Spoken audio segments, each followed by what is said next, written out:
That 1, 2, 3, 4. Okay, well I guess we're live. I hope.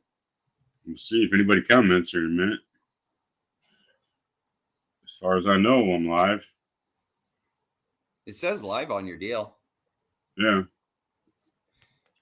Let's see. Somebody will come in pretty quick. Oh yeah. Ah, yeah, this damn thing's annoying. Nope. I can figure I it out. bet. All right. And I got this automated pump cooler thing that pumps cold water through a pad that I Velcro on my shoulder and keep it on for like 4 hours. That sucks, but feels Yeah. good. Well, hey, the one saving grace is you're still around. Yeah, I mean it'll be worth it. It could have been a lot worse. Could have been a Yeah, lot I worse, mean, and you still have movement of all your appendages. pretty much. Yeah, a little You limited, know. but yeah, it could have been worse. I could have snapped my neck, so that would not been Oh, good. you could have like hit every single stair going down. I would have rather did that. Just one spill, 10-foot whap.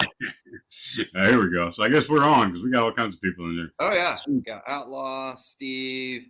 Hey Borg, what's going on, man? Outlaw, CT, what's up? And Glenn's here. Probably Glenn and Melissa. I would guess both of them are watching. All right. Well, wait a minute. See the Yeah, let's see if we get a few more people in here. How's everyone doing though? Joel stopped by, I'm sure, for a minute or two. Yeah. Tiny form nuggets. What's happening? Well, what's happening? There's John. What's going on, John? Again, too, Outlaw. Happy birthday, dude. Oh yeah, happy birthday, man. Tiny form nuggets. What's up with you? You like swords?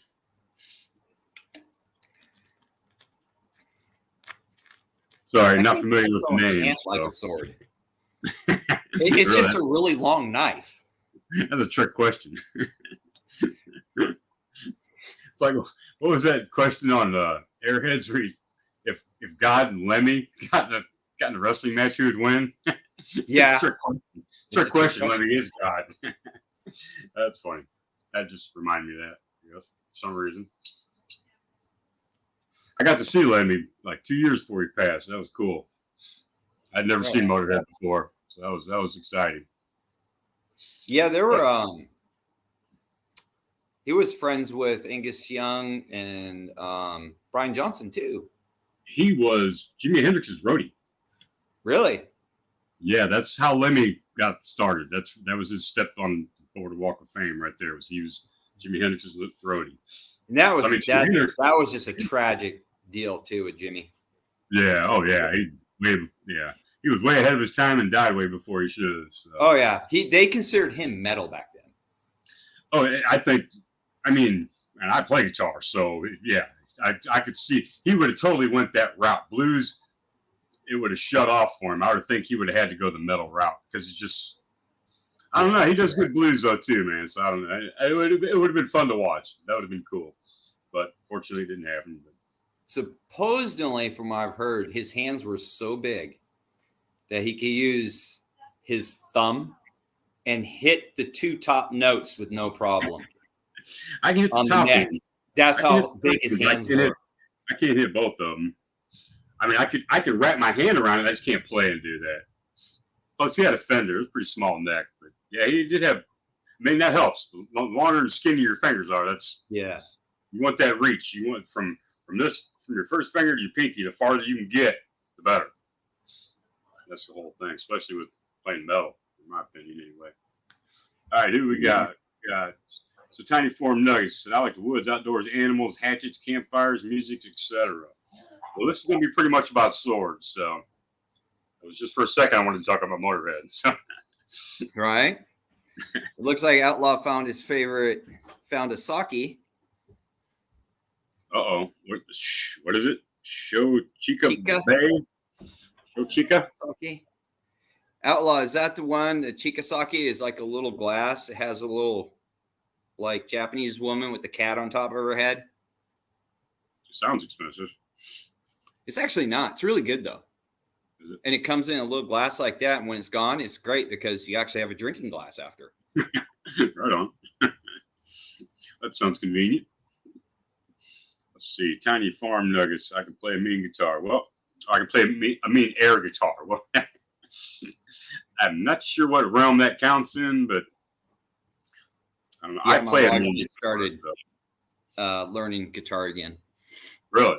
Really? Yeah. You play like acoustic or something? Acoustic, Right electric? now it's acoustic. She does have an electric bass though. Cool. Cool. Right on. I got a bass somewhere. I think I lent it to my friend though. Somewhere around here. Yeah, I play bass, drums, keyboards, all that Do it stuff. all. I do it all. Right on. So, well, let's start off with your thing first. Well, I want to see who can answer this in the chat. Okay. All right, everybody. So here's my question. And this is, I want your personal opinion on it. Okay. What to you makes the katana so iconic to you? Not what other people say, but what you think. Now, I know for me, I don't know, actually. I never really gave it much thought. I mean, growing up with Conan, watching Arnold Schwarzenegger, that was cool. Highlander came out, that was cool. Probably ever since then, I always wanted a sword after watching those two movies. Oh, yeah. Especially, supposedly with Highlander, they actually brought in real professional Ido teachers and Really? taught them. Yeah, supposedly. I haven't really looked into it. Me, it's the fact that they still make it the same way for over 1,300 years. That's it. And not just the blade, all the fittings that go on it, including the saya. Yeah. I mean, how many swords have still being made that way over 1,300 years later? I don't think anything. Maybe a sitar maybe was around that long, maybe not even probably close. Well, that too. I mean, that's when I found the more information I found out about katana, the more iconic it became. I mean, but swords in general, yeah, ever since Conan and Highlander, and then Highlander's more katana related. So, I kind of went that way with it and always drifted towards that end. And then once I got one, it was all over. Yeah. Especially when you get a real one. So let's see what we got here. Hey, what's up, Grugs? Grugs is here, Legion Tactical Cutlery. What's up, Grugs? So Outlaw says it's history and legacy. Plus ease of use. That's pretty much what we're saying, right? Yeah. Alongside its deadliness as a weapon. Well, really, Outlaw, any sword can be deadly. And that's what I kind of have a different opinion on what people always say, what makes a katana good or great. In my personal opinion, yeah, the structure of the steel plays a part. The fittings and everything else is just cosmetic. Right. What's going to make it, and this goes for any sword, great or good or great, is who's handling it. Yep. Because other than that, if you don't know how to use it, it's just a sword. And it'll just sit on a table. Right. And then it's just art. Yeah, exactly.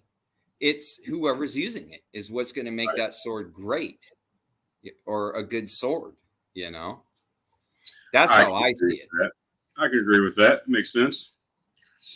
Because all steel has a breaking point. Right. It don't matter what you make it out of. It will eventually break or chip or roll or bend, depending on what hits it. Right. I don't know. I mean, I like to. It's funny because in ancient times they didn't really have the technology for steel wasn't there. So they didn't have swords that could just hack off limbs left and right. Them swords did that were taking damage. They were taking hits. They didn't come out just sprinkle clean after cutting off an arm. And that's as morbid as that sounds. That's kind of what I look for. Because we have the technology and the steel nowadays to accomplish that. Oh yeah. As wicked and sick as that sounds, that's kind of what I go for. I mean, the stronger the steel, the better for me. Yeah, because if you didn't know how to use it back in ancient times or feudal time, you're dead. Right, right. But I mean, they don't portray it like they do in the movies, where they're cutting everybody's arm. There's no damage to the steel. No, it would have been bent and chipped, and yeah. I mean, it just didn't happen, and it barely doesn't happen today. I mean, I don't think there's not a lot of steels that can do that. They can get away with doing that without taking any damage at once. Oh yeah, bone is tough. Yeah, bone could be tougher than steel. Yeah, especially dry bone. Yeah, I was just going to say there's a difference between bone that's in your body. Yeah, you let it sit out and dry for a month. It's going to get. I mean, bone in your body is still tough, but it's soft too. It's like a in between. Right. But once it's dry, I don't care what steel it is. It's going to damage that sucker. Oh yeah, yeah. I mean, it's brittle, but it's still tough. What's up, Tempest? Tempest is in the house. That's what we got. And we got Kingfisher. Kingfisher, what's up, man? So, guys, I asked a question before you guys got in here. What personally makes the katana iconic to you? We want your guys' thoughts on that. I missed it. Where'd the comment go? I think the one I wanted to put up. Here.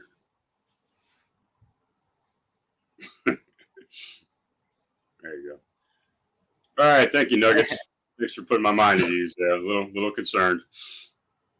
It's Kingfisher. Hello, sword friends. Happy Samurai Saturday night. Looking forward to this one. Well, I don't know where we're going with this, but we got a couple topics to cover. We'll see. Oh yeah. Outlaws. It depends on the feudal lord. Most high-ranked people had less than average skill with their blades than their bodyguards. In my mouth. Legion said the curve of the blade. I agree with that. Kingfisher was iconic. Whoa, good question. It is. I mean, because personally, what makes it so iconic to you?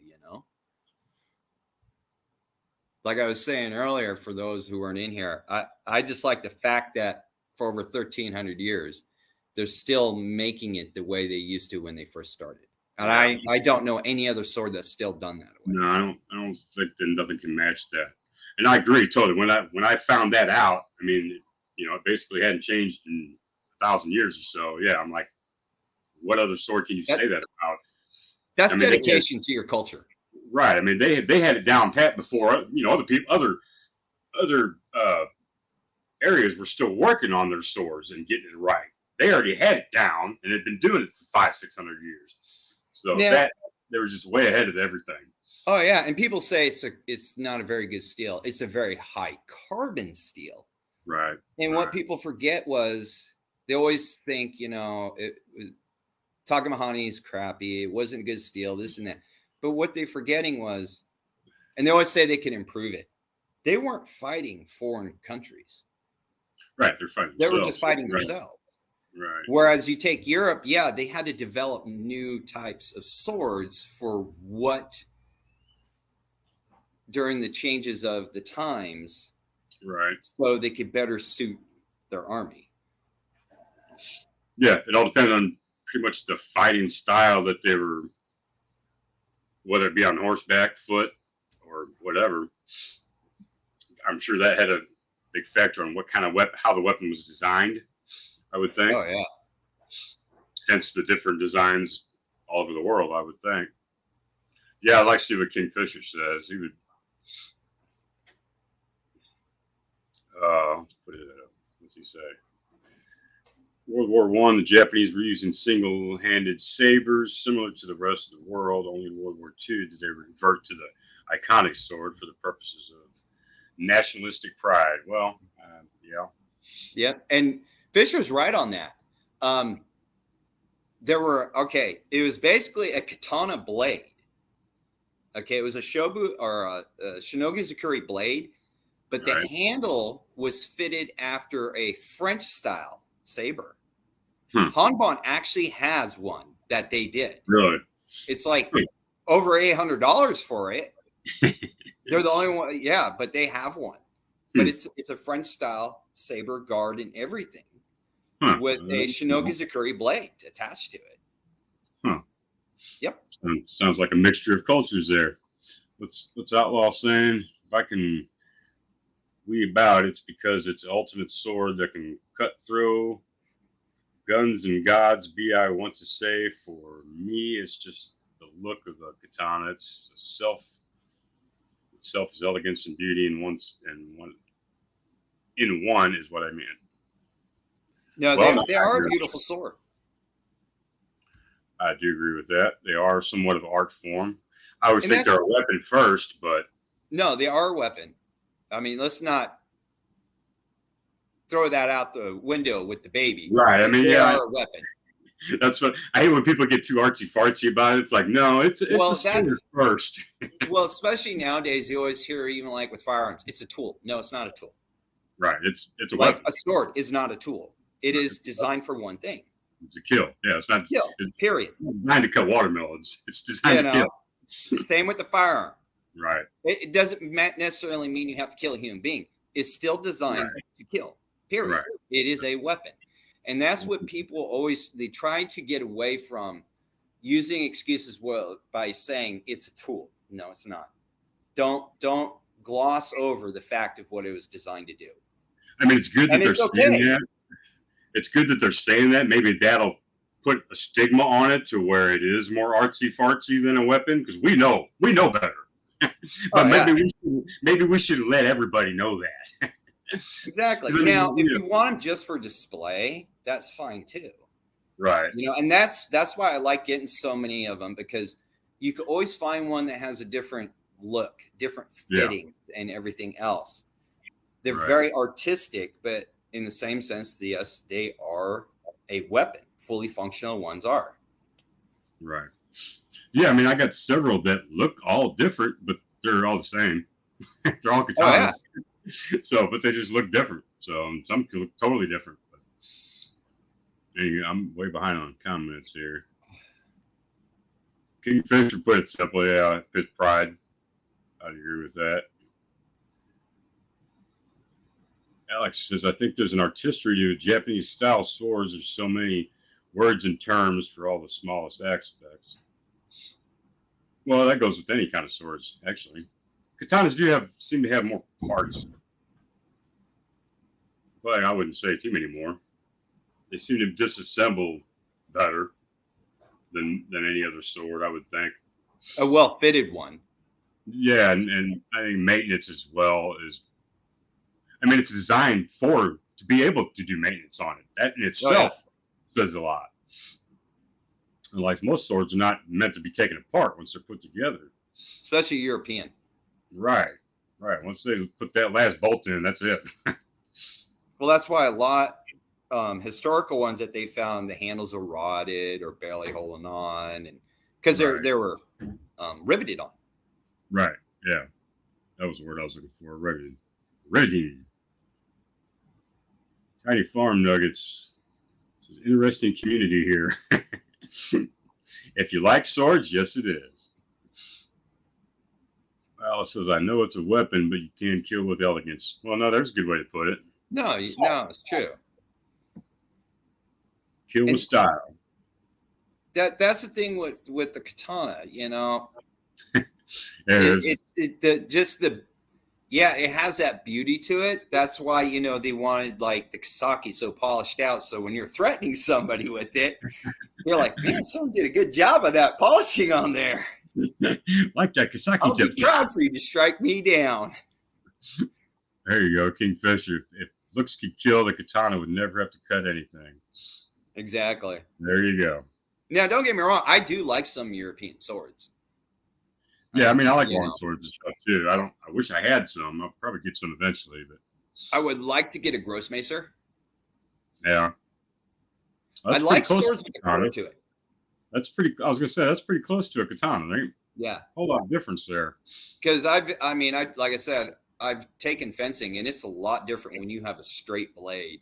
And I'm pretty sure Tempest can agree with that because he uses longsword.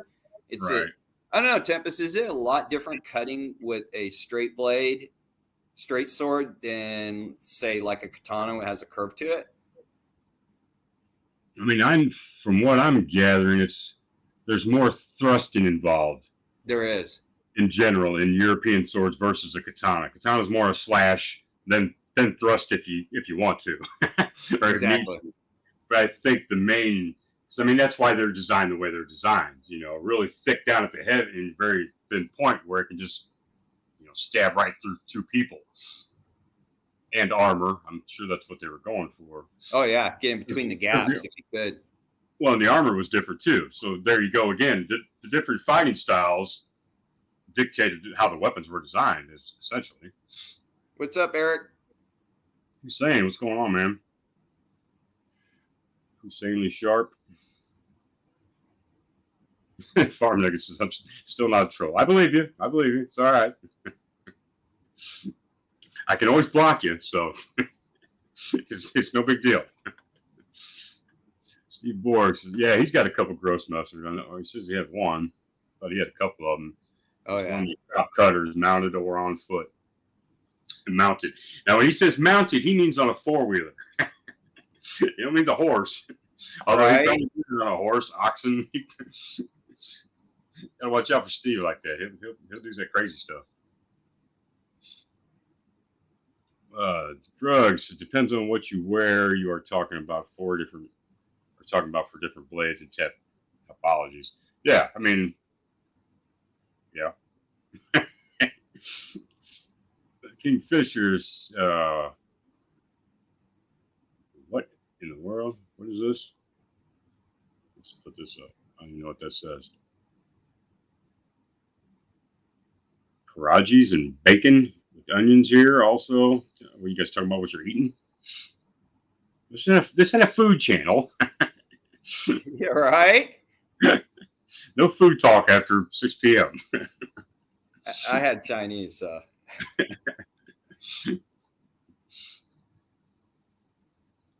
Tidy Farm Nuggets is, dang, how many swords you own? I have, what you see here.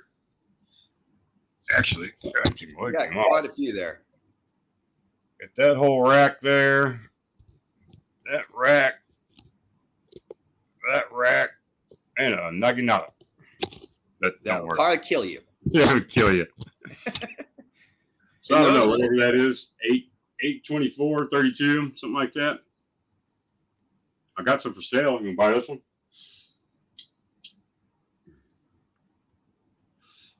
Personally wrapped by Samurai Bird. How can you go better with that? You can't unless it's lacquered. Right. I do an awesome job. I seen Adam Novath put on I even shared it. He was advertising that he's doing. I know he's done it for a while. I think Eric might even have some stuff done by him. Yeah, I saw that you shared. It looked nice. Yeah, he does a good job, man. From what I've seen, and that's not the first time he's said that. I know he's got a company that he's been trying to get going for a long time. So, if you guys need anything wrapped, I mean, you can ask me, but I only know one style, and I don't do Hishikami paper, and I'm limited. But what I can do is awesome. But, yeah, it takes time to learn that. And yeah, I mean, I want to learn. Yeah, I want to learn some different styles, and I like to learn how to do Hishikami paper. It just takes forever, man. And I don't see no point of it. Well, I don't see no point of it. I can get it just as tight without it. I mean, it just kind of forms the diamonds a lot crisper. Is all I see. Well, supposedly it's supposed to help keep it from moving too. Yeah, I mean, it does. It stabilizes the Samigawa. I mean, it stabilizes those folds a lot better than just the fold themselves. But still, I mean, I can get it tight where it ain't gonna move. Anyway, I'm boasting on myself here. Getting behind on comments. Eric's just firing up a post-work joint right now. Right on, Eric. Tiny Farm Nuggets. 2 boys had at least 3 each collected, but house fire, we're good though. I don't know what they were talking about. Take it easy, slow ride. Slow down, Cheech. I missed Steve Borg's comment. What do you say? What do you say? He said, oh, you have to put my 1796 Saber in the top of the list. I would have to agree with that. Yeah, really. Alex is telling Nuggets here. He used to see Matt Jensen's war room. Makes mine look new to sword collecting, and I agree with that. Especially now that he doesn't have him up. What was he doing? Some live where he just had like they're all lined up behind him. Yeah, it was like 5 or 6 leaning up against the wall. And it wasn't just one row; it was like 5 or 6 deep of swords. I'm like, good grief! Oh, yeah. Well, he also sells too and whatnot. Yeah, he trades and sells and all that. What's up, Joe? Joe's here. JS Bladecraft. How's it going, Joe? Eric says, I've had Adam do numerous Tsukumaki for me, as well as made a badass monkey fist and sling with David Goliath out of paracord. Right on. Yeah, he does all kinds of stuff from what I understand. I mean, he's into everything, guns and I think just weapons in general. Everybody's saying hi. Glenn says, fellas, what's your favorite and least favorite katana you have and why? Well, there's a good question. Kind of a deep pocket check. Right. What's in your pocket that you like? What's in your pocket that you don't like? And why? I don't. There's not very many that I dislike or hate, but I do have one that you could say I have mixed feelings about. It says I'm backwards. Now am I the right way? Are you talking to me, Joe? Because see, now I don't see that. I'm pointing this way, but it's going that way. See, I thought I was backwards before. Hey, you messed me all up, Joe. I had a good setup here.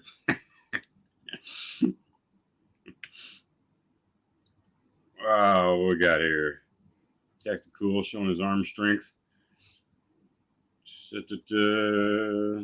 Kingfisher says, I have 4 katana, which is double what I can swing at one time. Well, then that's more than you need then, right? Matthew Jensen here. What's up, man? It's an optical illusion. There's not that many. I don't know, man. That looked like a hell of a lot of swords to me. Yeah, it did. His Tempest is just grow more arms.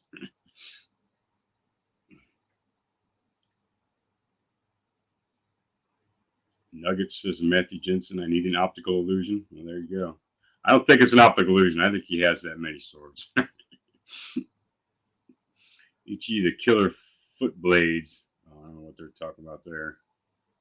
That's good. Nope, Tempest, you can never have too many katanas. Oh, he couldn't read my shirt because so it was a mirrored effect. That was probably bothering him too. Okay. All right, I got you now. Yeah, that would bother me too. I just didn't notice it. I wasn't looking. So. Well, see, all Joe had to do was hold the mirror up to his computer and he can read it. Yeah, Joe, just turn your computer around.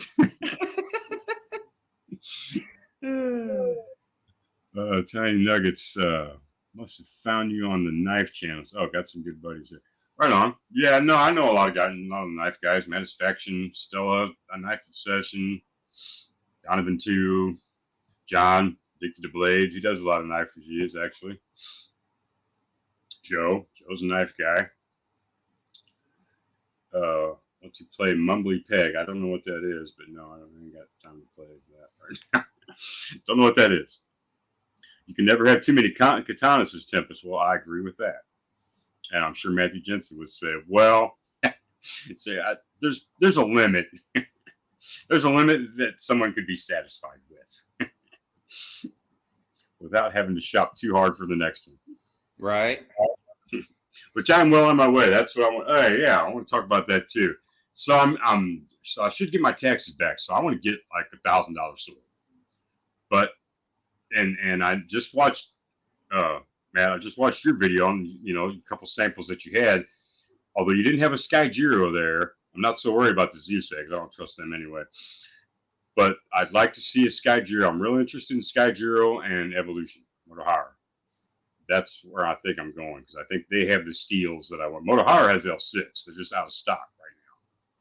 So, but then, I give them $1,200 for a sword. I can get Murasami to make me an L6 for $500. Yeah. With a hot Tatsori Hamon and, the works. Now, granted, the fittings won't be the same. His are more generic than, Sky Zero's got their own crap. Motohara and everybody, all them high ends. But that's really the only difference I see. I mean, there's really nobody making a custom built to fit katana anymore. Where they make the blade and then they make the side to fit the blade. They make the suka to fit the blade, the tang. I don't really see anybody doing that anymore. It's all production. They're hammering on the suka. I can see if they're making every, like, I just happen to have a sword next to me. I can see if they're making, the Fuchi, the Kashira, the Habak, everything by hand, every single little piece, even the Suba, hand cutting it out, hand carving the saya, the ska. Yeah, that's going to cost you a lot of money. That's a lot of time intensive. Right. But if they're just pouring molds and then quickly on a belt, just cleaning it up, you're basically going to be paying for the blade is what you're going to be paying for. Right. And the job that was done upon it. Yeah. Exactly.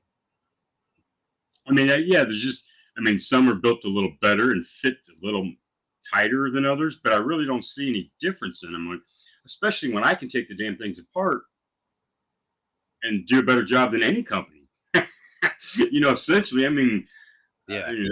I guess I'm looking at it real weird because I can just fix it, where some people might, it's going to cost you to do what I do. I'm sure somebody's going to charge like $500 or $600. Oh, yeah. It's completely remount a whole suka and everything. I mean, I'm sure that's not cheap. So, especially if you want to change it and have full Samagar wrap and right, and I that. do. I completely revamp it when I do it. So, I can turn a $300 sword into a $1,300 sword just by remounting it. Because I don't see the polishes are the same. Basically, the more production, the lower the cost, the more generic they are, of course. I know it depends on how much money you spend, but that only goes so far. Matthew Jensen all his swords, he had a small complaint about most of the polishes on them, and he was showing up 4 different ones that were all over $1,000. And I didn't see the one that was folded looked really nice. Other than that, the rest of them were like, they look no different than a $300 sword. So, I have a really hard time. I guess it's a company, you got to find the right company that you're happy with, I guess. Yeah, that's when you're going to spend that much money, you do want to find the right company, and you should always research them, check to see how people were happy with what they got, if you're able to, things like that. Hang on, there's a comment for Kingfisher, and I want to just read it real quick. Bay Knight is a hype and totally unnecessary. I have a through hardened L6, and it's totally good enough. Oh, wow. No, and here's the thing. Okay. So he's got a thorough hardened. I'm curious. You don't have to use Bay Knight with L6. No, it can be L6 actually was designed for punch and dies and things like that. That's why they use it, because it can be heat treated so up to like 67 HRC. Right. So you really don't need the bayonet in there. A lot of people think, if you don't have bayonet, it's crap. That's not true. Hey, that's why our Murasami's chipped, by the way, is because they're such a high rockable hardness. Well, I think what he did was he sharpens it way too much. Yeah. So like that video I made. Depends on what you like. There now. Depends on what you like, though. Well, here's the thing: if you're cutting mats, right, with no bamboo in it, because you soak them, they're perfectly fine. Yeah, they'll be perfectly fine for that. But if you're gonna put like bamboo in it or wooden dowels, do water ball, they're either gonna roll or chip, because there's no structure left on that edge. Yeah, he did make it super thin and super sharp, which is good if you know that going into it. Yeah, so that's like my video that I made on that. I said it depends on what you're cutting. Right. Right. Now, if you're going to just do it like Eric is saying, who's like the master at cutting pool noodles, it's he would have absolutely loved it. perfect for that. That's what I'm saying. He would have loved it. He would have loved to have a sword that he don't even have to strop when he gets it. I mean, I Yeah. had that Murasami was so damn sharp when I got it. I mean, it was just ridiculous. It's the sharpest sword I've ever got. I didn't even have to strop it. It was just a smooth cut. Cutting newspapers, just really smooth. I was just amazed. I wish I had chipped it. Well, when I got my Sawadi, because I'm going to be getting another one. I was amazed how sharp that damn thing was. Out of the box, it cleanly just right through the paper. No ragged edges, no nothing. I was like, holy shit. Was that T10 or 1095? Yeah, that was a T10. T10? And see, like getting back to like Kingfisher is saying, you can use the bayonet process with quite a few other steels too. Yeah, yes, you can. It's just Howard Clark did it with L6. Right. And now I think people have the conception if it's not L6 bayonet, it's crap. There's a stigma. Yeah, I hate to say it, but I think the Howard Clark sword put a stigma on L6. It kind of did. I'm not saying he did that intentionally. He just wanted to try it.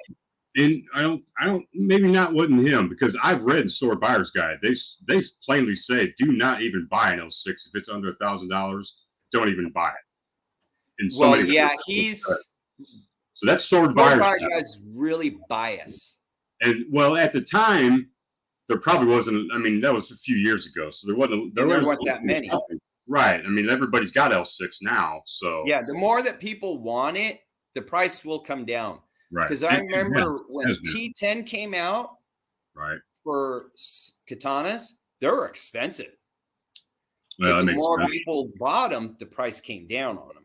Right. Well, here, did I show you my new Wakizashi from Murasami? Nope. I love the paint job. I love the paint job on the Saya. I love this silk Sageo, but the fittings, I can get in there without, it's kind of that demon guy looking thing. Oh, but yeah. The Subu was chipped on it. So he's going to send me a new one for that. And so you got the Oni one. Yeah, it's an Oni. Whatever that word is. Yeah, that. Yeah, it's no, I was talking about the fittings. They're called Oni. Oh yeah, the demon. O-N-I.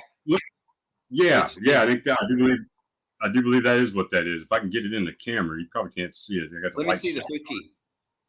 I think it's on the Fuchi. Same thing. Yep. Yeah, I was looking at a Wakizashi from him that has those fittings on there. In fact, I contacted Yao over at Hanbon to see if he's got those fittings. Right. I really like. I want to either Wakizashi or Katana with an Oni theme. I think Murasami will sell you the whole set for like $50. I know he has one on Amazon that's already Oni themed. My whole point with that is he's making an L6 Unakubi to match that one for $400. That's not bad. So, and that's L6 Unakubi. That's, a little bit harder to make than the Shinogi Sakuri. So, yeah, I mean, like you said, the L6, I think it's going to drop in price, I think. And as far as I'm concerned, that's the toughest steel out there that I've found. It does good on bamboo. We're like way behind on comments anyway. Yeah, we are. I was kind of looking over trying to catch him. I want to put Eric's thing on here. Adam Novat does good work, especially for the price. No man in black, but his work had always been acceptable. He's cool. If you reach out to him on Facebook Messenger, he will give you pointers. Right on. And well, that's what we were talking about. I shared that video where he said he was going to, he'll do Shikamaki work for you. Just contact him. Because people are asking me, and I'm like, I'm not really ready to go full company with that yet. So it's close. It's going to happen real soon. I guarantee that. I will start doing it very soon. I'd like to work for Cottontail Customs. I'd like to work for him, or even Adam if he'd hire me. Right. I'd be like a subcontractor Sukamaki guy. I think there's opening for that. All right, Joe. LS, I agree. Oh, they're talking to Tempest. Joe says, I'm not watching Jensen's video. Going to make me jealous.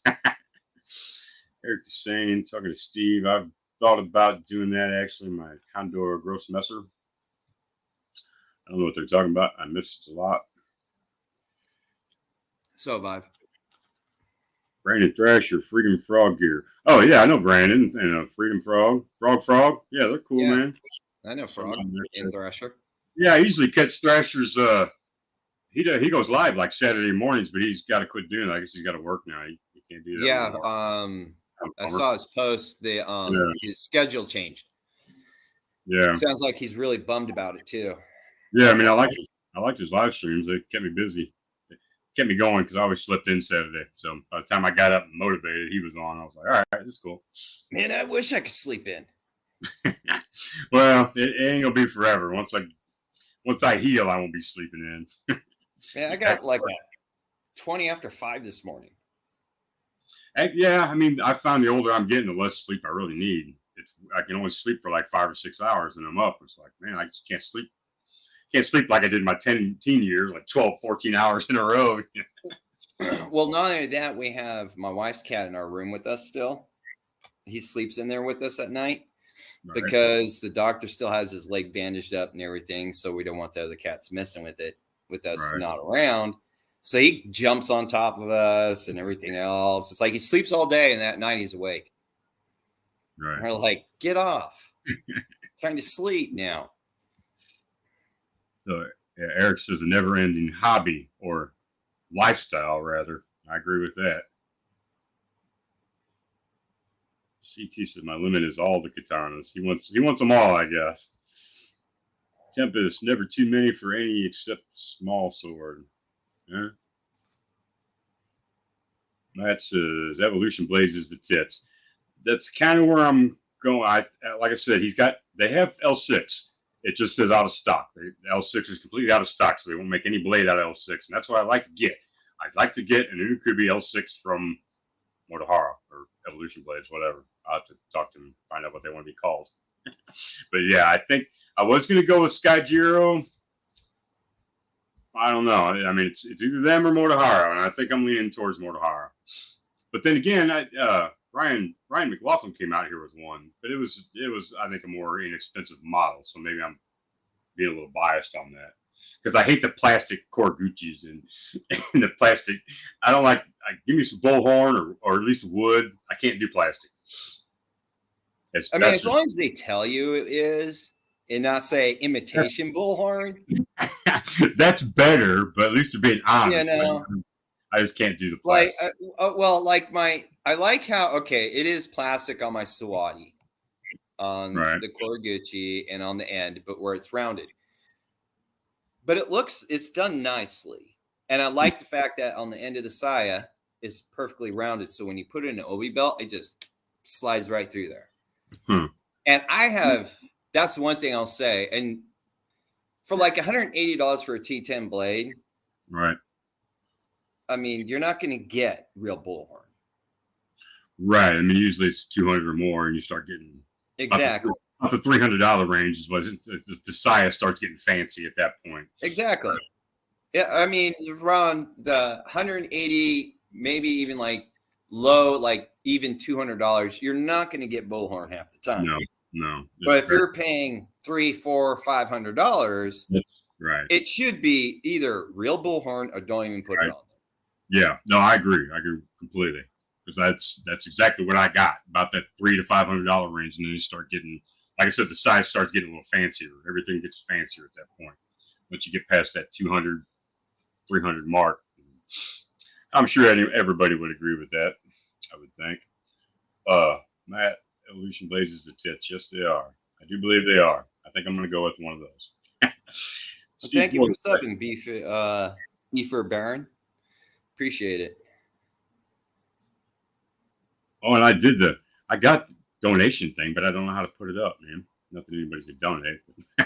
What's up, Thrasher? Thrasher's Garage is in here. Right on, Brandon. What's up, man? Thrasher, man. I'm way behind here. Sorry your post, dude. I'm sorry they changed your schedule, dude. That sucks. Yeah, I agree. Yeah, I'm going to miss the Saturday mornings, Thrasher. What's up, man? Well, here's the thing. He'll find his niche. He'll find another day. Maybe he can, if he has Sundays off. You never know, dude. Okay, Don't get here's too bummed comment about on it, though. the Did enjoy Here we seeing him, though. Motohara, dude. L6 is overrated and very hard to make into the desirable bayonet. Right. Alex knows what I'm talking about. Well, that's what I want. Some Motohara L6, but they don't make the bayonet. They're just doing. No, I don't think they do. And no, that's, it doesn't say nothing about it, and I don't expect it. I mean, if that be the case, the sword's probably $2,000-$3,000. It's going to be like a Howard Clark at that point, but that's not what I want. well, here's the thing. The reason why a lot of people don't do the bayonet thing is, one, it is a difficult process. Yeah, it's very hard to do. And two, it's also expensive to do. Right. From what I've looked up, the only companies that use it the most, bayonet tempering process, is automotive industry for crankshafts. I mean, Howard Clark's the only sword that I've seen that does it. Everybody else is just Hanway, I think, does it. Maybe yeah, you're right. I think I did see Hanway that does the bayonet. Yeah, the automotive industry is the one that uses it most. Maybe some tool and die companies, but there's a thing for those tools and dies. People are plunking out the butt to get those. Right. Well, I mean, L6 turned to bayonet is more like it's like a high carbon spring steel. Basically, yeah, it's a heat treating process. Right. If you're not making a differentially hardened sword, that's what you're doing. If you're doing a tool and die kind of piece, I mean, that's the ultimate steel that you would want, something that's hard and flexible. So that makes sense, especially in the tool and die era. I looked up what it does technically, and I would have to refresh my memory, but it has to do with the crystallization of the metal. Right. But it brings it to a certain point, because this is where it gets difficult with bayonet process. Steel, there's a term that we use in the welding industry, and it's called crystallization. What happens is the metal is it's overheated so much that you could literally take a hammer, tap it, and it just shatters. The whole metal just crystallizes. And the way you know it's done that, it will be as black as my sweatshirt. So, and that's what it's dealing with. That's why it's so tricky. You're bringing it to that crystallization point. There's a safe zone, but if you go too far, that's when it just breaks. So it's that's why it's so tricky. Right. I mean, that's the simplest form I could put it in. Well, see, I mean, I've heard it even simpler, that it just resembles spring steel when it's in its bayonet form. But no, I did read about the crystallization and all that. That's what actually I read about the forming process, how it forms. So, and that was basically what you just said. So, what's Joseph's brother? Please don't mention Murakami and evolution in the same sentence. Did I mention that in the same sentence? You did. Yeah, you did. Why not? Why the hell not? You should do it again. I'll put Bohayu and Howey in the same sense. Don't threaten me, Joe. That's my show, Joe. I like Murasami. Although I will this Wakizashi. I'm gonna get way behind on the comments here. I know. I do have problems with this Wakizashi because the Suba was chipped. I didn't like that, and the Ito was horrible. Really loose. Yeah, I mean I can move the Manuki around. I'm like, and I emailed him, like, dude, I said I have no problem with this because I can redo it. He said, but this ain't gonna cut it on the open market, And he said he just he's been getting real busy, and he just subcontracted this guy out. So apparently, he probably fired that one. I imagine so, and then he's doing my other two swords that are coming. He's building them himself, and he told me, because I had a problem with the last two swords I got, the damn wood on the handle shrunk.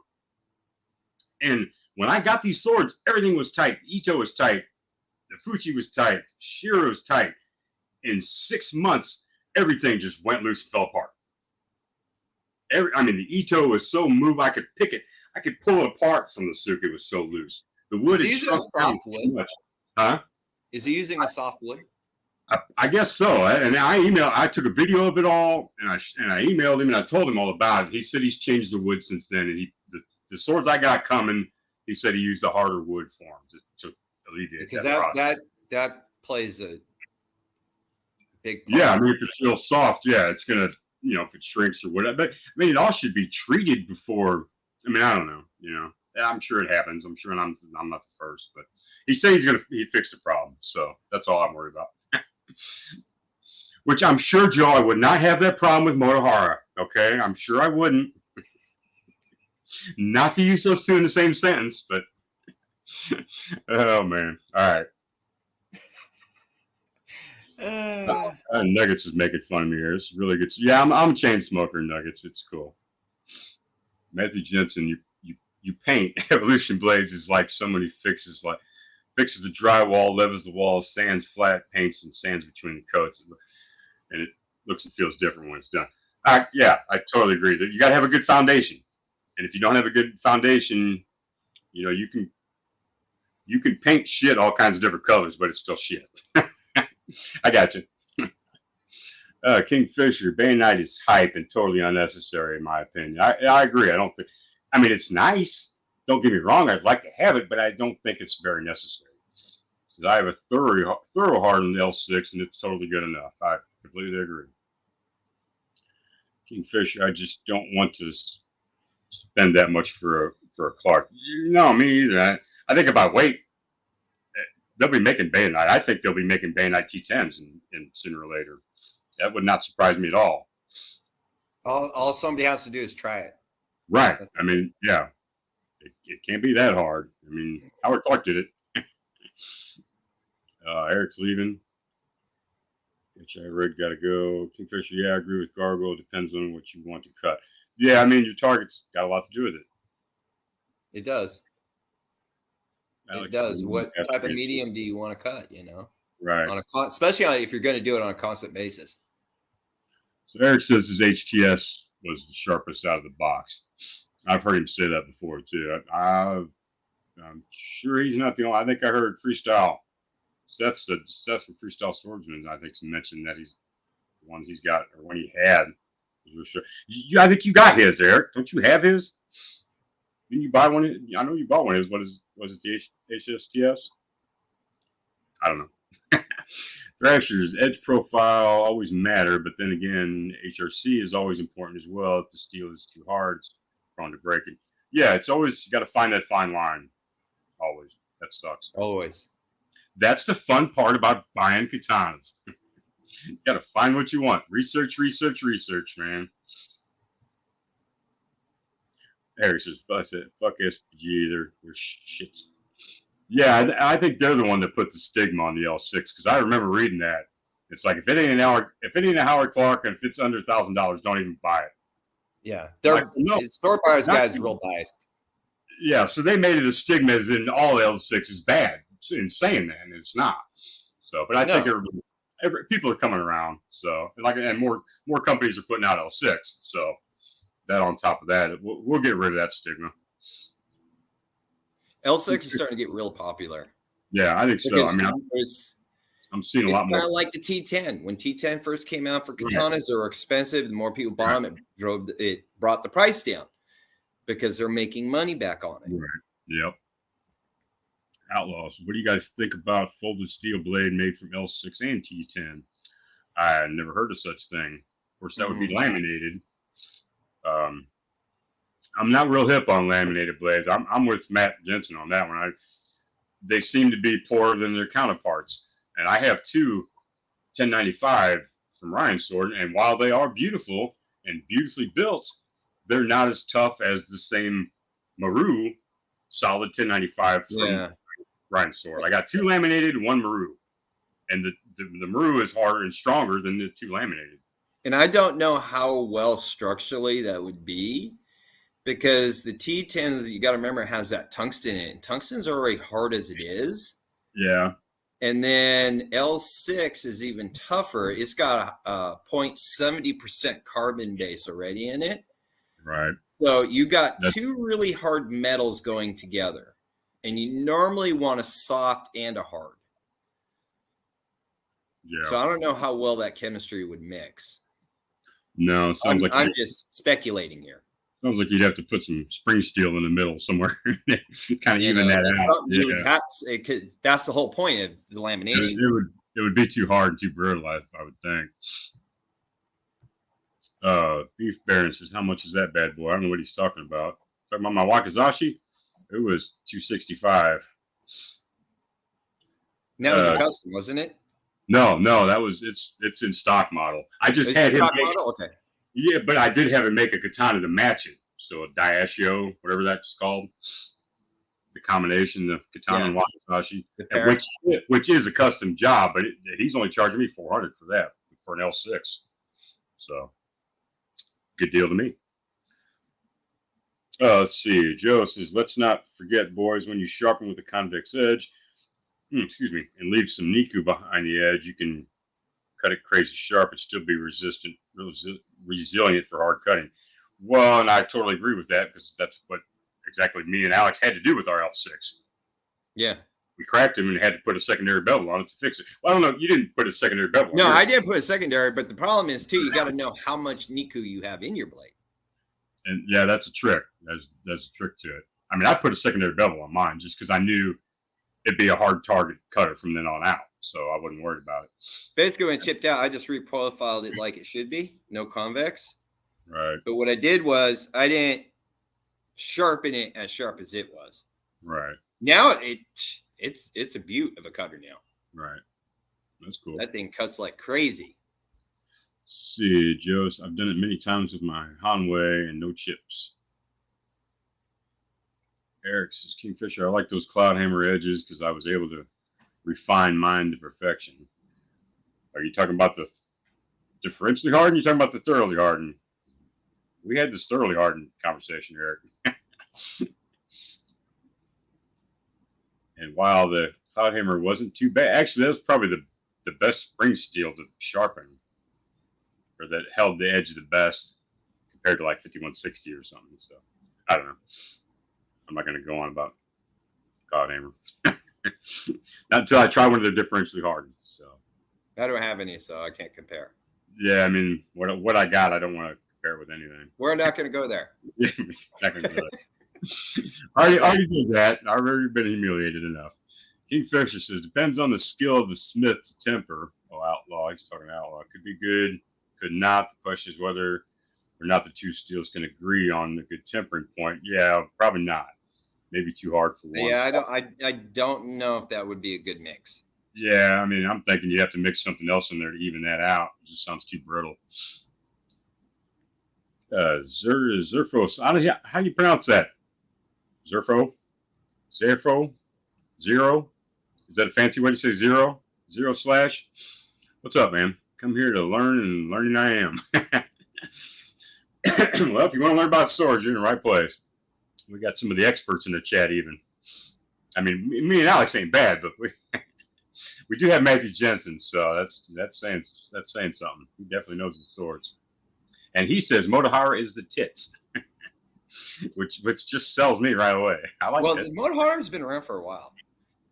Now, is it Evolution Blades, or do they sell Motohara? Is that how that goes? I think I could be wrong. One's the distributor, right? Sells Motohara. Okay, I think they're the same company. But they just don't buy them. When they make a sword, they're called Motohara, and when you buy one, it's called Evolution. Right. Something like that. Sure, makes sense. It's confusing.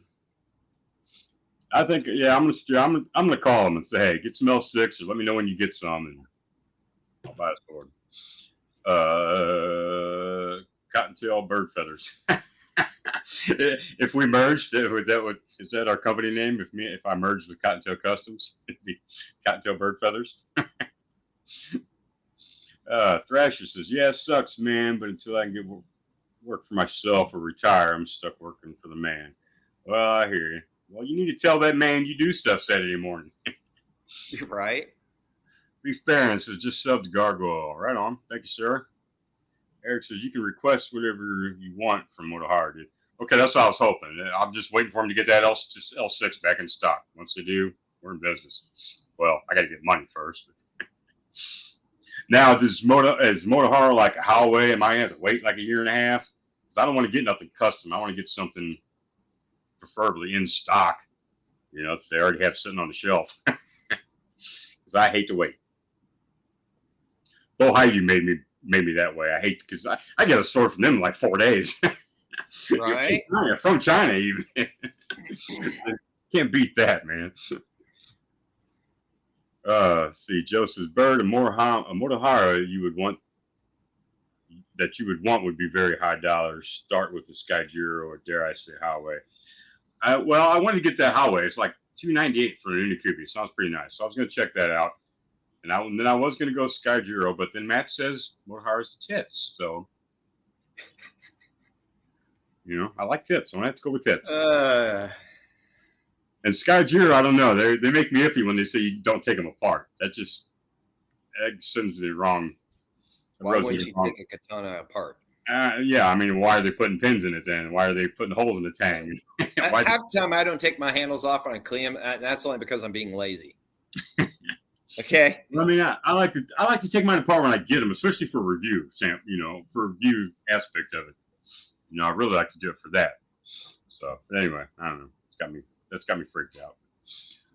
Kingfisher's Walter Sorrells has a good video about bayonet tempering. Yeah, that's the one I watched his to learn all about it. He pretty much covers everything. It's very complicated and takes time. Very easy to screw up. Yep, yes it is. That's why a lot of people don't do it. That's exactly why. Eric says Motohara all the way. Go with different upgrade steel, and you can request whatever you want, or even send in your own fittings. You can get one with horn for sure. Well, that's what I want. So I got Eric telling me to get one. Joe's telling me to go with Skyjiro first. Matt says it's the tits.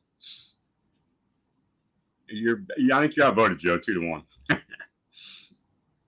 Kingfisher, yeah, bayonet is a halfway point between ferrite, soft, and martensite. Right, shattering, so the crystal structure acts like spring steel for the spine. Right. Exactamundo.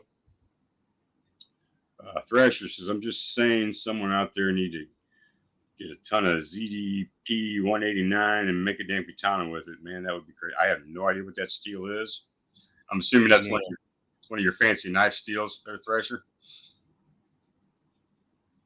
But katanas, so I'm sure you're not going to steer me wrong on that one. Eric says, this is a sentence using both in Hanto and Uh-oh. Look out, Eric. Joe's going to get you. You see that? It's a sentence using both in Hanto and Bohayu. In one sentence. Joe's going to be pissed off at the end of this show. Eric says, I've only got one of the 2013 Budo prototype. Okay, I knew you had one. The other 4 were bought new, save for the one that was his demo one that he made one cut with. LOL, got $10 off for that cut.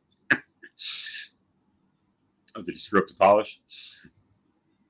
Eric says 2 are differentially hardened and 2 are thoroughly hardened, both American 1095 steel. Oh, your HSTS?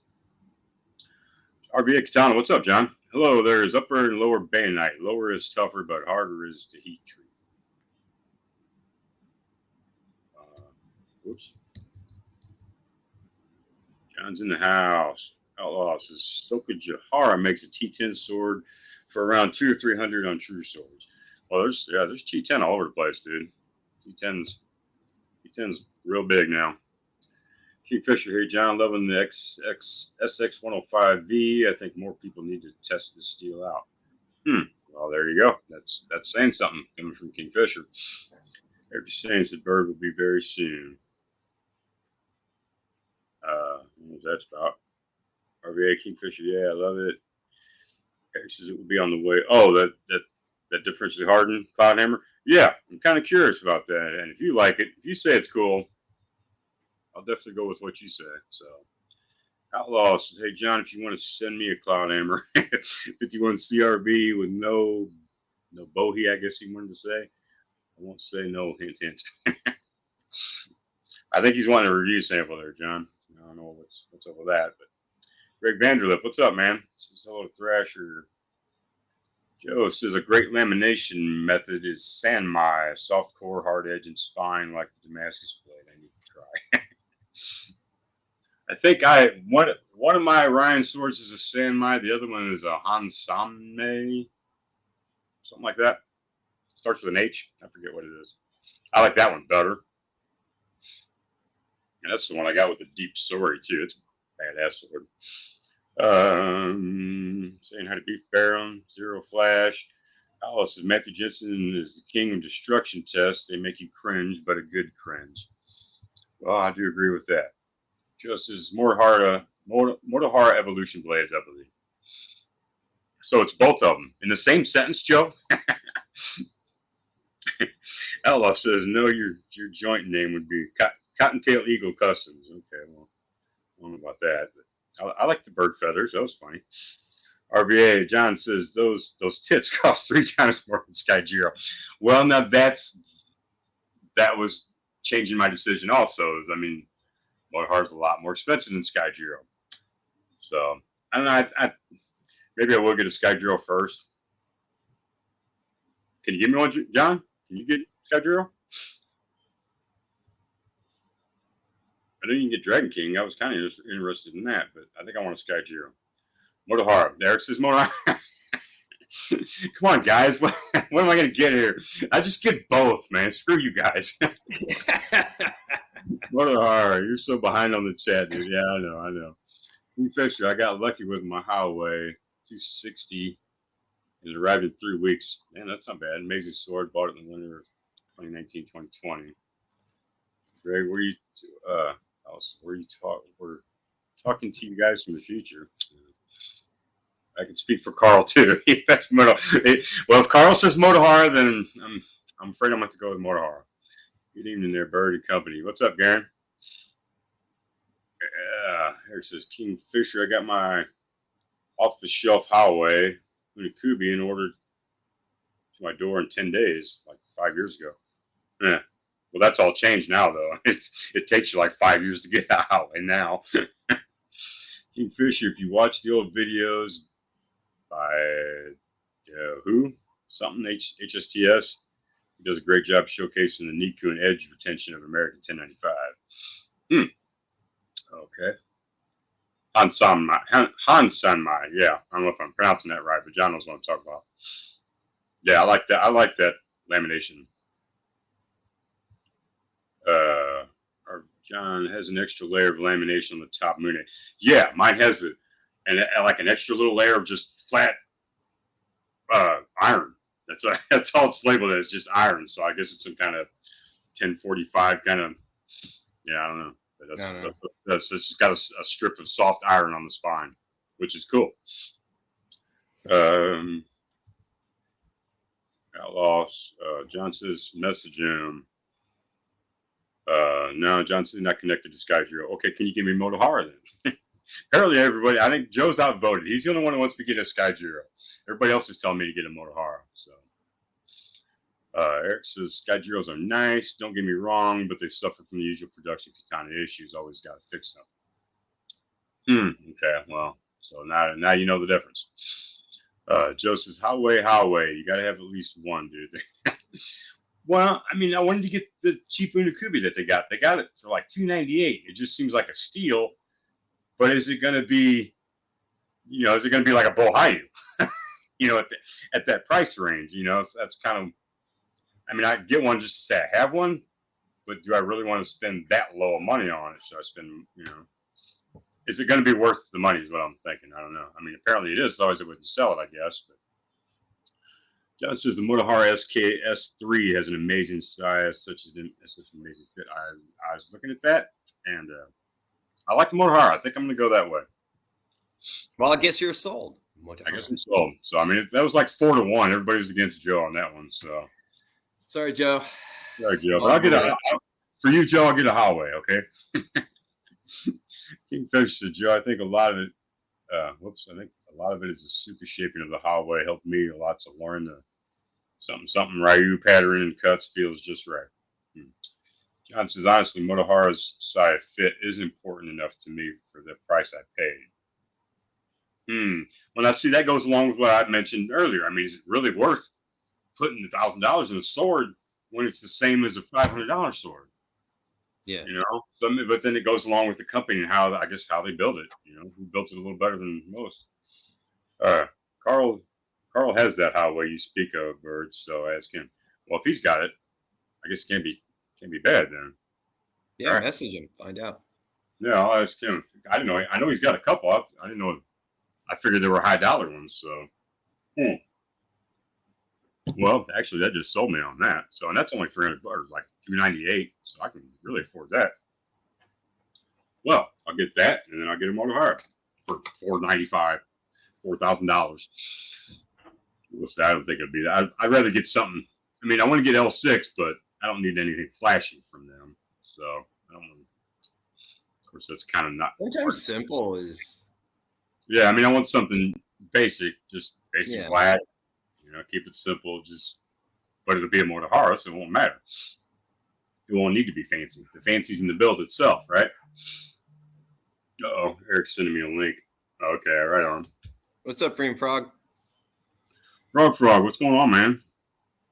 Somebody was mentioning you, Nuggets. I think so. Farm yeah, Nuggets. it's like, it's like this from Lee Swords. It's real simple. Even the Suba is simple. It's not flashy or anything. It's just a T10 blade. I mean, the Saya is flashy. Hell yeah.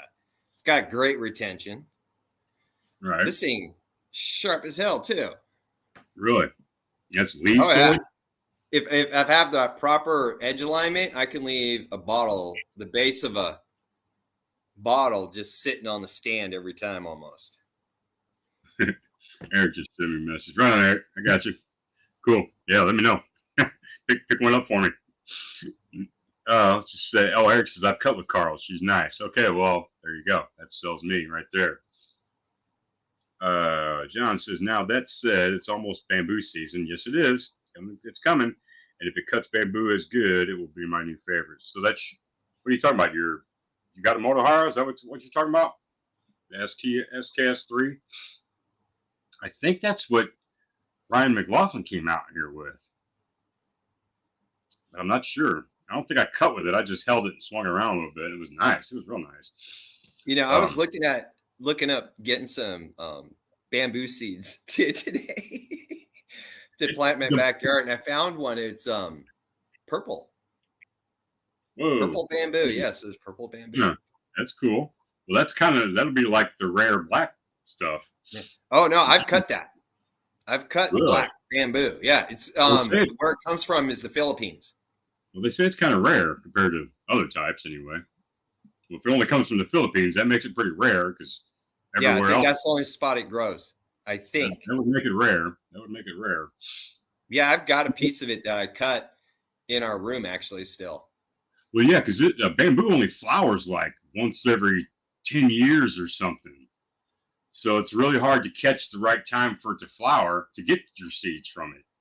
So, and if you're going to plant it now because it takes like 2 years for it to get going to where you can get enough to where you can cut, all the time. Yeah, it's 3 to 5 years before it's fully grown. Yeah. From what I was reading, like the purple, said like 3 to 5 months, you're already getting sprouts coming up. It's a very fast growing one. Right. But it'll be 3 to 5 years before it's fully grown.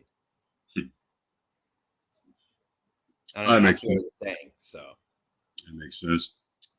Saying Kingfisher, that's so satisfying when the bottle sits there on the stand after the cut. Right on. Yes, it is. That is nice. John says my Motohara is the third soft cutter I've ever used, and the top two don't. Whoops. Oh man, I lost the comment. Where'd you go?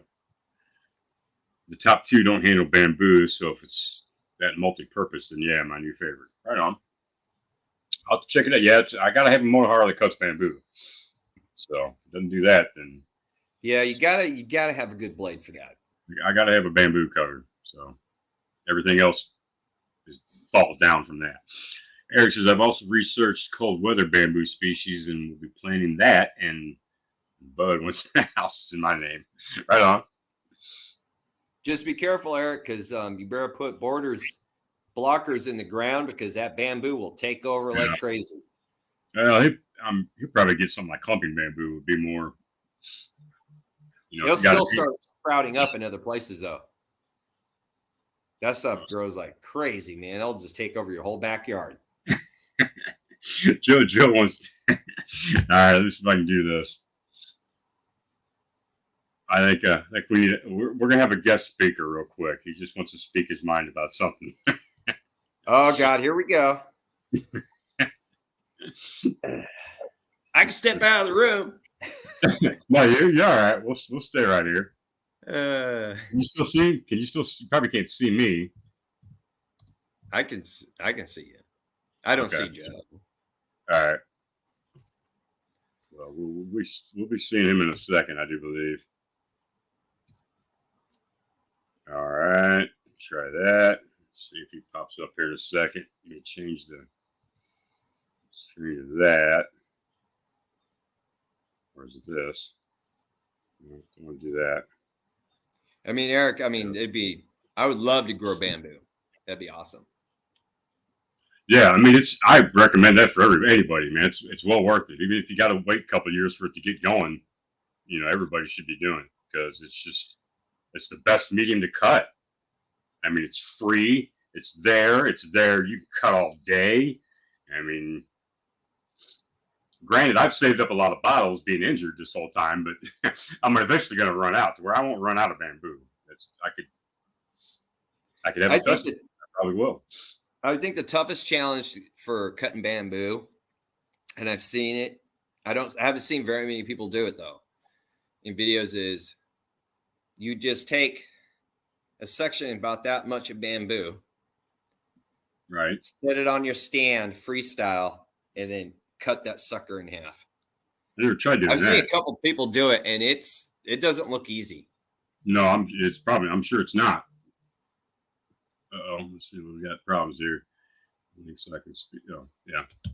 I did, Joe. I emailed you. I think. I should have. I hope I did. Kingfisher's talking to John. Oh, here we go. All right, folks. We got Joe wants to speak his mind about something, so I'll let him on the show for a minute. All right, this will be really quick, okay? No, you're all right, Joe. Take your time. Take your time, brother. What's up, Alex? What's up, buddy? What's up? Glad to have you on. Samurai Night Live, brother. All right. So what you got, Joe? I'm not sold on Murakami until I get one in my hands. Well, like I said, I've had a problem with them last couple. The handles were streaking on me. So when I get one in my hands, then I'll be sold on Murakami. I can't speak of something that I don't have in my hands yet. Well, Joe, I'll say, are they a perfect made sword? No. No, they got a little flaws too. Is there a perfect made sword in existence? No. Hell no. But I'm very curious about it, and I can't really speak about it until I have it in my hands. Okay. Right. Let's put that to rest. Okay. Next. Skygiro, I will take mine apart for you, just for you, Bert. Oh, right on. I'm going to see what it does. I'm going to see if I could take. I've never attempted it because it's not that you can't take it apart. Matthew has taken his apart. I was going to say, I thought he did in his video. Yeah, no, he has taken it apart. I never did it because Danny had told me, "Oh no, don't do it. It's very tight. It's very tight. Don't take it apart. It's I'll take it apart. Let me see. If it's a real bitch to really come apart and I got to damage it, then I won't. Right. But if it comes apart fairly easily, I'll take it apart. I'll see what it looks like. I'll see if anything is glued. I doubt shit is like glued together though. I wouldn't think so. No, I wouldn't think so either. I don't think they make it that way. I think it's just a real tight fit. He'd rather not have the repercussions of somebody messing it up, trying to take it apart, right, and having to deal with that. I think that's more the right, which I don't blame him for. I don't blame him for that at all. But he's got to give us some credit. We know what we're doing here. But the crazy thing is and I hate beating the horse over and over again. But the Huawei is made to be taken apart.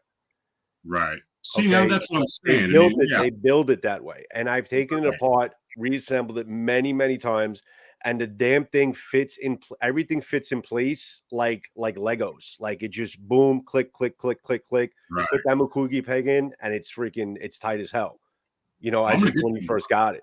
So it really impresses me. The build, the craftsmanship as far as what they put, how they build the sword, and how they put the pieces together. It really impresses me more than anything else. Well, that's what it boils down to. That's what we've decided. It was a question of, do I want to spend $1,000 or do I want to buy the same thing for $500 and have to fix it? Right. You know, so it boils down to who puts it together the best. Right. I think for as far as what I've seen, and listen, I don't have a multitude of swords to compare it to, but from what I've seen, Huawei does it the best in terms of their fit and finish. Well, now you're not the only person I've heard that from. You so know, they do it the best. Carl swears by it too. And Carl has that sword that you're talking about, the extra Sori. I think it's it's a Unikubi. Yeah, it's just a Unikubi, I believe. E10, I think, is for like $298. I believe he has that sword. I think Eric was saying that he cut with it. Yeah. So that's he was pretty happy with it. I don't think they put out a bad product, depending on their regardless. I'm serious. Regardless of their price, I don't think they put out a really I don't think they have like classes for the most part. Like Datanuki blades are expensive, so those are more on the upper echelon. But if you get one from them, and their prices also went up. It's not like they're cheap. Their prices went up. So if you get that Unikubi from them, I still think it's going to be a pretty good, put together sword, even though it's a little cheaper.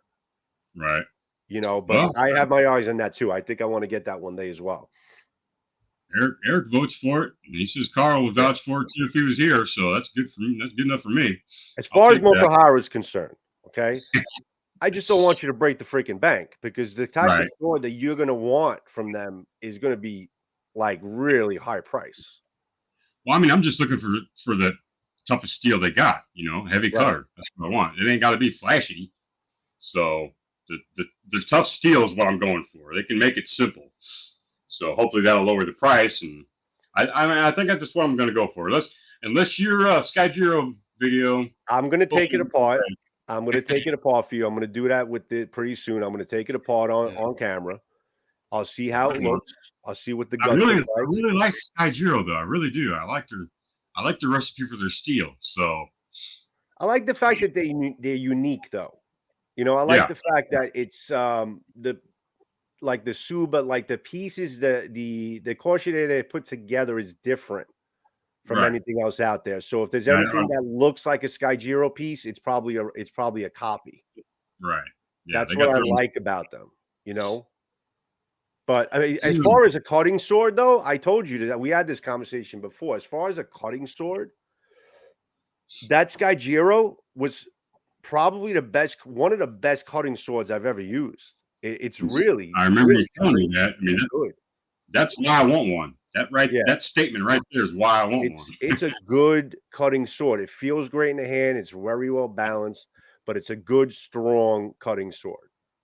That's what I really liked about it.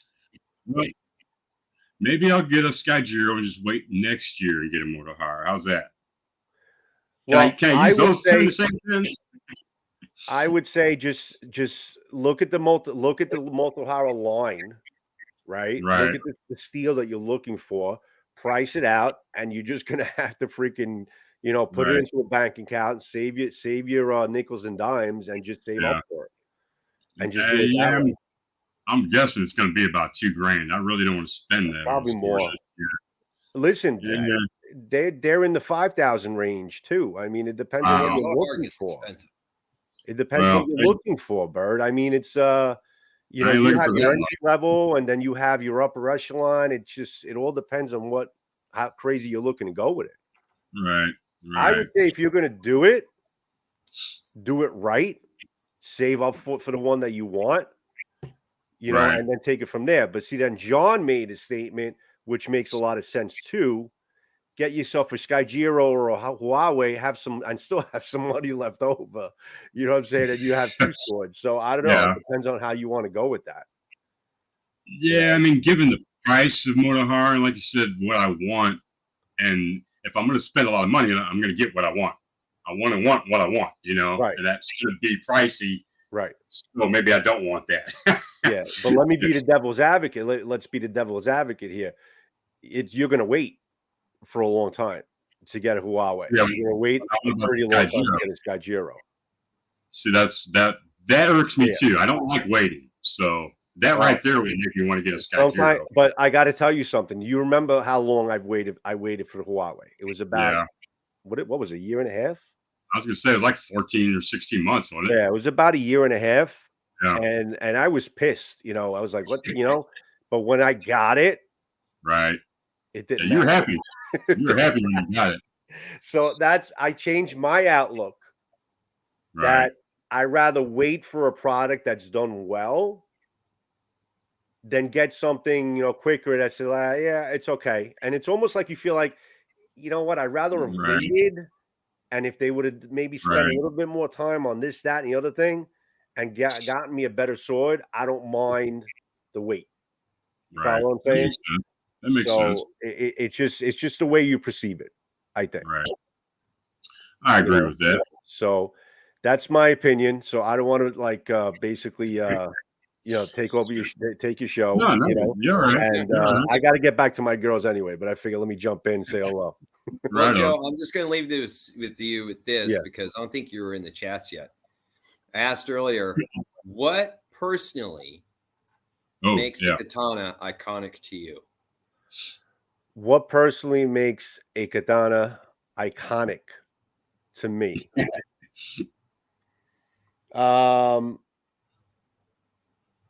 The history.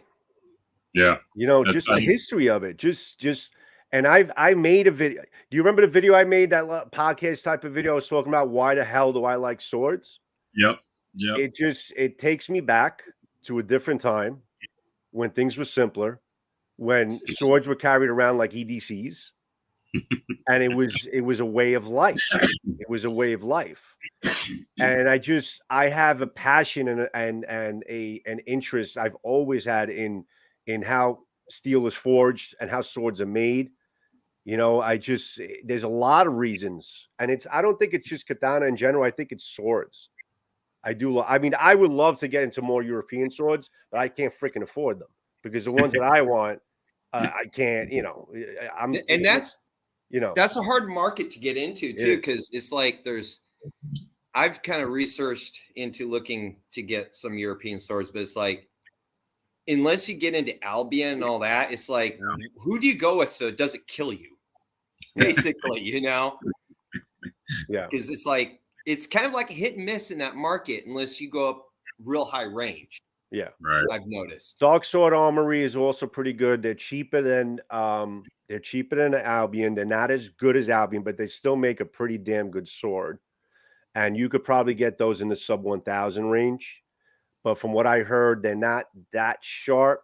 And if you can imagine how hard it is to sharpen a katana, think about sharpening a 38-inch double-edged freaking weapon. I mean, it's a pain in the ass. You know, it is. I mean, I sharpened. I don't know if you could see. You see that sword right in back of me there, that European sword. That's a Jakku European sword, and it was like a 1060 or something like that. And I did sharpen that edge and double edge. I mean, that thing took me an eternity. I mean, it's a great cutter now, but there's a lot more maintenance involved in taking care of a European sword. You know. But I love European swords. I will love to grow my collection in them, but they're just, like I said, the ones that I would have my eye on are just up there. Well, now John says Cloudhammer's got Euro swords. I didn't know that. Yeah, I got to talk to him about that, but they're not cheap either. I mean, he's got actually an S5 longsword. Really? Which is damn interesting to me. An S5 longsword. You just send that to Tempest. Have Tempest try that out. Yeah. For that. That's man when it comes to those. Yeah, that's interesting. S5 on a longsword. Wow. That's pretty damn interesting. I got to talk to him about that one. It'd be a zombie killer, wouldn't it? Wow. Without a that doubt. Would be cool. You know, but yeah, zombie tools too, man. I want to get into zombie tools. I love zombie tools. You know, they have a very interesting design on their lineup. Yeah, but they're interesting design, interesting recreations. Like they have a replica of like a Roman gladius. They have a replica of like the katana, of a waki, all these different types of weapons. They have their own replica spin on it, but they're tough as hell. I mean, those things are great. You know, but that's definitely you want. That's the type of sword. That's like I let everybody ask you, like, oh, what would you take? If there's the end of the world, those are the swords you want for the end of the world, because those things are basically no maintenance. They cut, it's wrong, and that's it. You Well, don't they're need like anything raw else. steel, basically, almost. Yeah. I mean, people call them sharpened crowbars. That's basically what people call them. Makes sense. But listen, let me leave you to your show. Thanks for Right having on. me on. All right. Hello, everybody. Anytime. Hello, RVA. Hello, Outlaw. Hello, everybody in the room.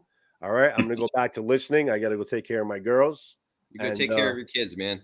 Love to you guys. All right. Right Thanks for on. having me on. Good deal. I'll speak to you No guys problem, later. man. Ciao, ciao. Later. Bye. All right. Let's Joe's see here. out. Let's get back on the Yeah. screen. Here we go. I'm just going to take you guys for a walk here. We're going on a tour. Going on the Gargoyles tour. Yeah, kind of. I've missed a hell of comments, and I'm not going to go back on because that would take forever. So That would take forever. No, I'm stepping out into my garage so I can have a smoke. Oh, right on. Yeah, I imagine you can only watch me smoke so many cigarettes. You'll be like, damn it, I don't want.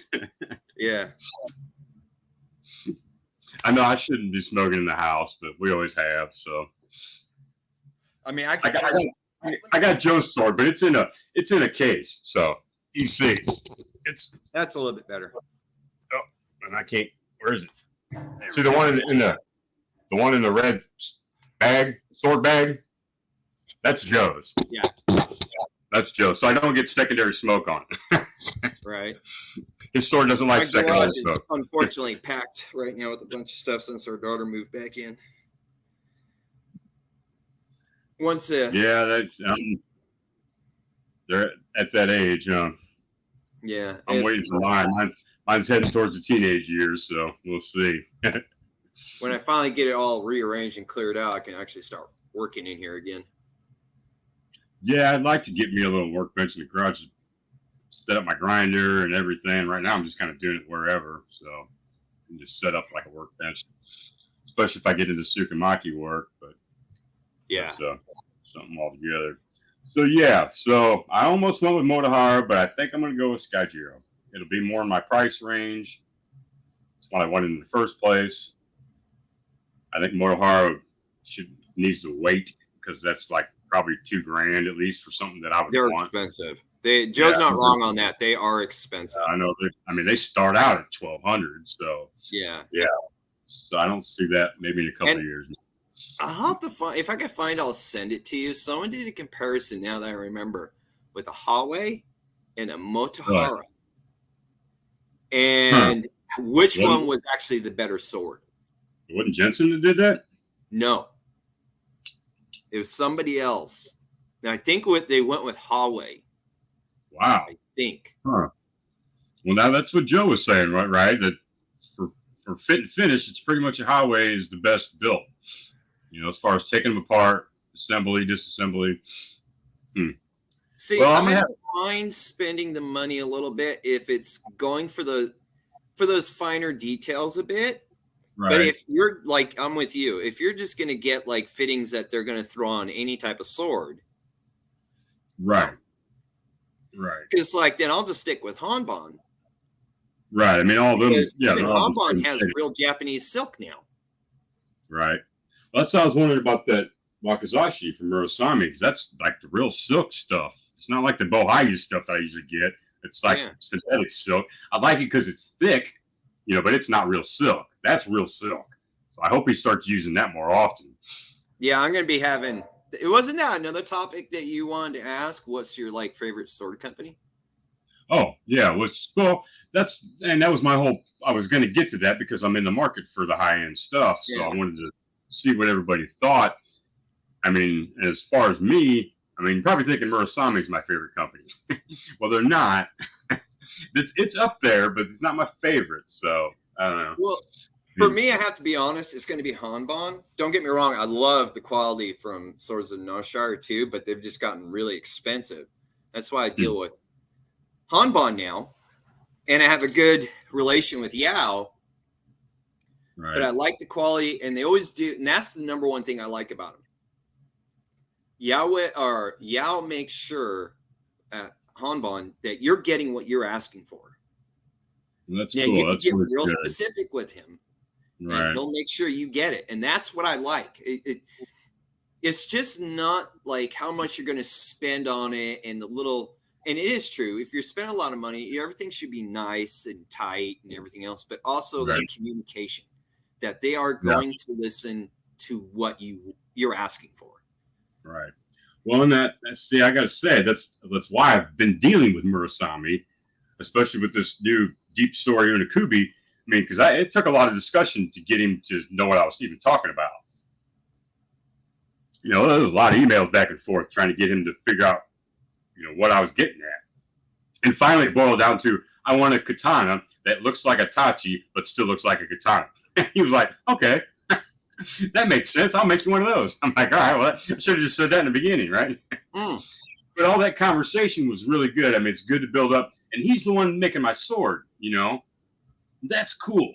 You know, I'm talking to the guy that's actually going to build it. I'm not talking to the guy that's going to tell somebody else to build it. You know, and that's how Bohayu was. You know, I had good conversation with him, but you know, he wasn't the one doing it, you know. So, and Murasami, you know, she wanted to tell you, I'm the one doing it. I'll build it.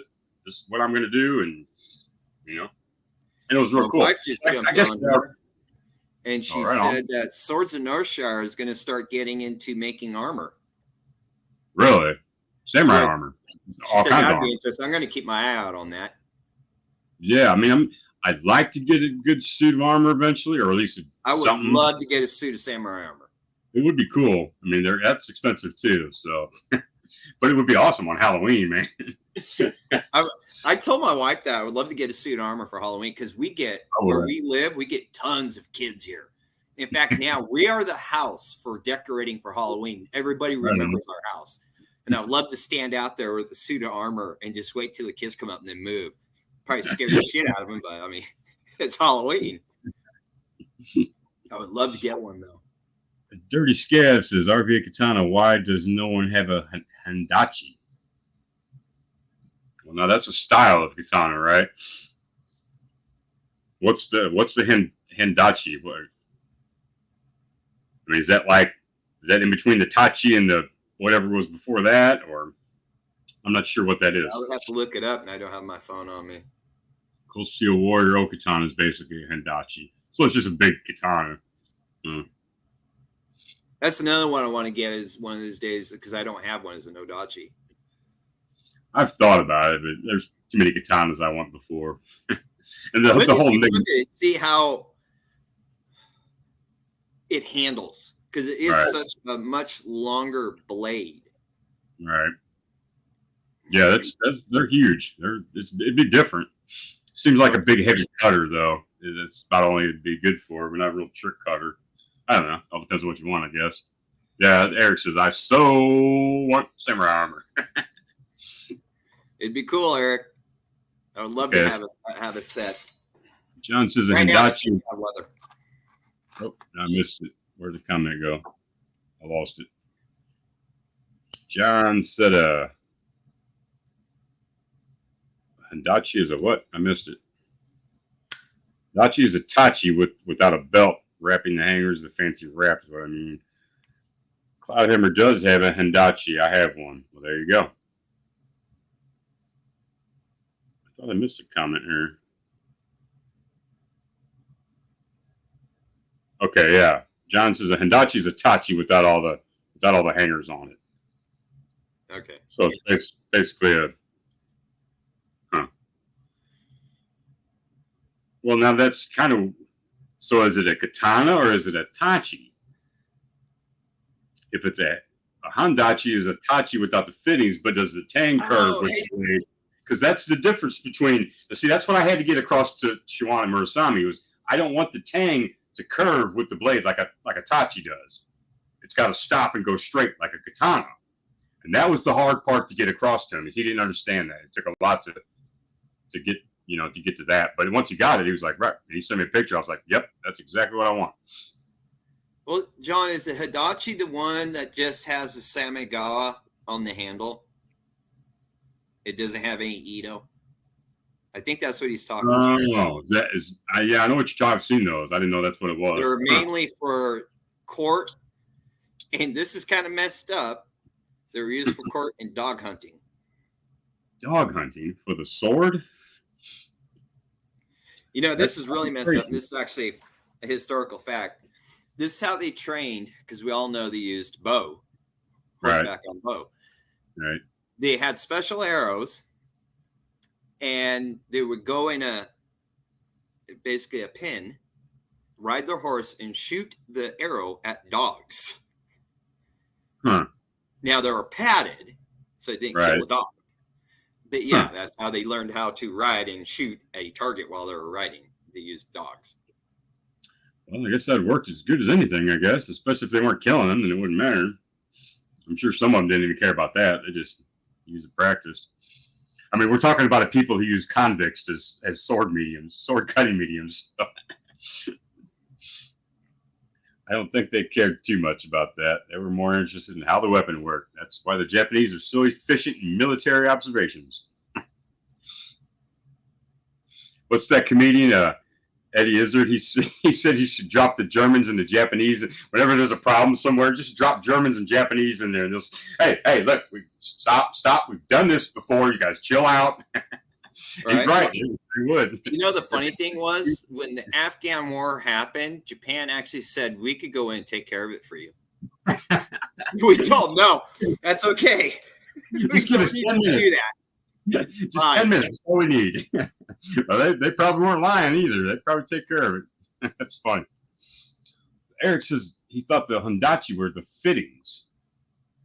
Where did I see that comment at? Yeah, I thought Hadachi were a type of fittings. So, no, that's not it. It's just a sword with tachi fittings minus the hangers. Okay, so it's got that weird kashiro that shows the stingray through it and all that with the metal loop at the end. Which actually, now I've watched a bunch of old samurai movies, and that's what a lot of them had. They had the katana, but it had that tachi fitting. They had that kashira tachi fitting. They had the metal loop on it and showed the semigawa at the end. Yeah. They all seem to have that for some weird reason. I can't find a company that does that way, but of course, a lot of the movies I'm watching are 10 years or older, so maybe that had something to do with it. Just trying to find a tachi that has that deep sori to begin with is hard to do. Right. Yeah. I know Hanbon makes one.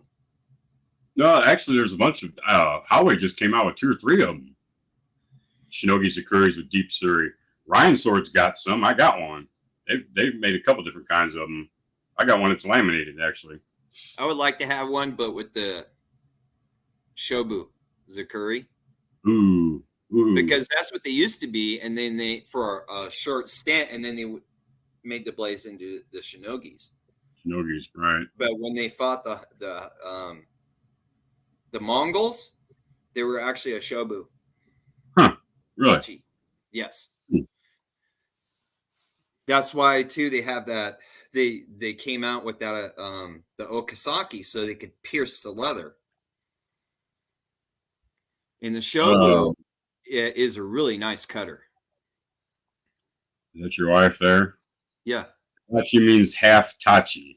Transitional form between the tachi and the katana, wakizashi style. That makes sense. That makes complete sense. See, says a poor man's tachi is a hidachi. Yes, it is a tachi without the belt fittings. Sometimes a okatana could also become a hidachi if it has the other tachi fittings. And the sori, it's got to have that curve to it. The tachi and a tachi, unless it's got the deep sori, right? I wouldn't think.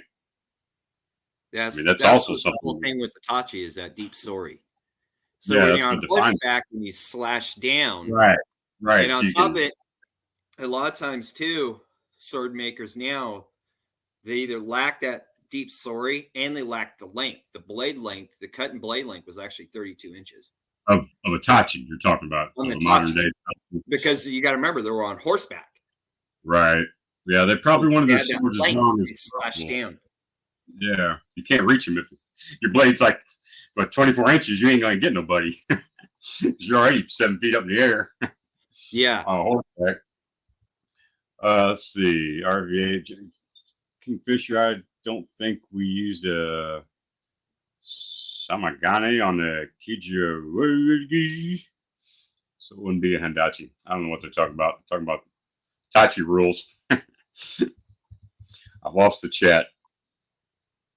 Outlaw says, what's wrong with that? You get the best of the sword and perform the execution at the same time, a 2-for-1 deal. RVA, if you guys want to see an antique Handachi, I can show you one right now. But yeah, are you at your shop, John? You gotta you want me to email you? You want to come on for a minute? Get John on the show, Kingfisher says. Right on. Let me know. You want me to send you an email, John? Frog's off. So have a good night, guys. Great stuff. Thanks, man. Thanks for stopping by. Show us if you please. Yeah, I think everybody wants to see it, John. You didn't spoke up now. I think you're gonna have to come on now. Cold Steel just came out with a Tachi style sword, says Outlaw. Eric is saying we approached the Taliban demanding bin Laden. The reply, as Muslims as your guest, honor bound to protect him. However, you can prove he was behind it all as our religious duties too. What? What are we talking about? Is that Saddam Hussein? What are we talking about? Or Muslims? What? Turn him over to you, Eric says. I'm lost in the chat. Something happened, I guess. I missed it. You can have a Tachi with shallow sword too. Okay, so I thought that was more of the defining characteristics of a Tachi, but I'm sure there was. I'm sure there was some, at least, if not all of them. Oh yeah. Mongol armor was a big deal, apparently. I'm sure that the Mongols knew how to fight. That's for sure. I'm sure. Yeah, they do. Nice one. They conquered everything on horseback. Yes, they did. There are plenty of antique examples, John says. Oh, yeah, you can Google it. See all kinds of pictures of them. Now, there's one guy I follow on YouTube. I forget his name, but he had a custom katana made with the deep sori, like what you're getting. And he said the nice thing about with the deep sori that he found is when he swings his sword, if he just loosens his hand when he turns it, it repositions the blade for him for another swing. I never thought about it, but yeah, I could see how it would do that. Because the weight of the blade in the curve is going to flip it around for you. I know I always have more. It does make sense because when I use my Ryan sword, it's easier to get back to that second move so I can cut again. And that would explain it. I never thought about it, but yeah, until you said that. Eric said on both my Skyjiro and the Mikugi are covered by Ito on one side, all four of them. So they're all made pretty much the same. That's a cool characteristic to have. All right, so I didn't know Eric had a Skyjiro. All right, well, I'm gonna have to get a Skyjiro then, I guess, first, guys. So Joe changed my mind. It was Motohara there for a minute, but Outlaw says some Tachi did not have a huge sori. As long as the sori is at least 1.5 inches, it can be called a Tachi. So as far as I know, well, now we're just splitting hairs. I think generally speaking, though, the Tachi's known for having more curve than say the Katana, I guess. But in general, you have to add that because all the Japanese, they all did it differently. Oh yeah. Freeman Family said I'm new into the Katana deal. And I'd say he's asking about Jakku. I don't have any Jakkus, but I heard they're good. You still want mine? You still want to buy one for me? I'm thinking about it. I just need funds right now. I'm selling both mine, I think. I want to get another one, but an Unakubi. Yeah, you're into Unakubi right now. I do love them. They're awesome. They're nice. Actually, I want to get another Shobu. Now, how come I'm trying to email John, but it ain't. I'll have to look up John's email real quick. That ain't making sense. That should come right up. Maybe I need to capitalize it.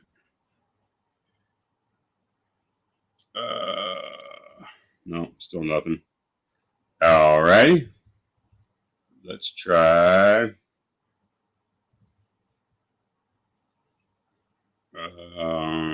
This.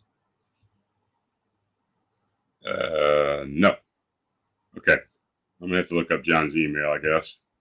John said no need to capitalize. Well, that's what I thought. That's what I tried first. Let me make sure I'm. I could just type in RVA. It was his. Yeah. See. I don't know why it's not coming up on here though. Let me. Well, I gotta send it from my laptop. Well, that sucks.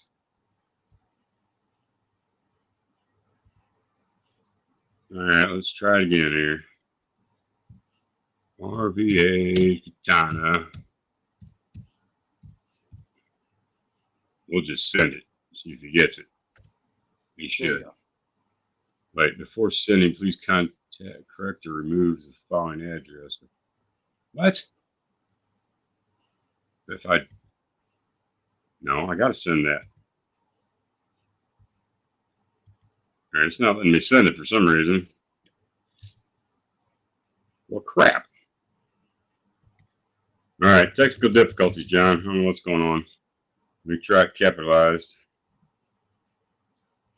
It still didn't do it. That's weird. Yeah, I don't know why. I could do it from my phone, though, but then I won't be able to.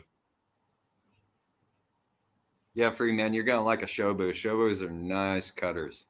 I have one. Not from JQ, but I have a Shobu. I think I'm going to have Murasami make me an L6 Shobu with the Hitatsori Hamon. Shobus are nice because they're not like the Shinogi where you get that drag. They're almost like using a, not quite, but they're almost like using an Unibikai because it creates no drag and it just goes right through a target. Oh, here we go. All right. Sorry, go ahead. I'm sorry. He sent me an email, the correct thing here. It's Gmail. There we go. Let's try that. All right. Here we go. RVA.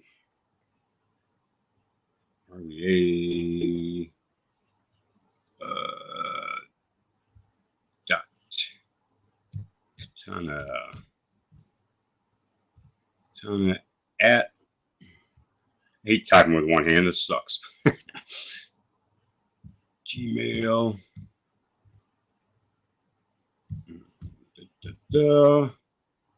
All right. Okay. So that came up. So send.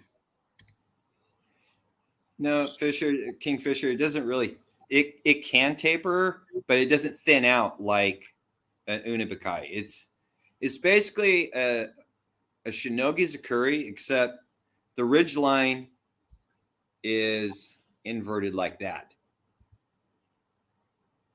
Yeah, there's almost a. So it's not straight; it's inverted. So that drag is eliminated, but you have the strength of a Shinogi.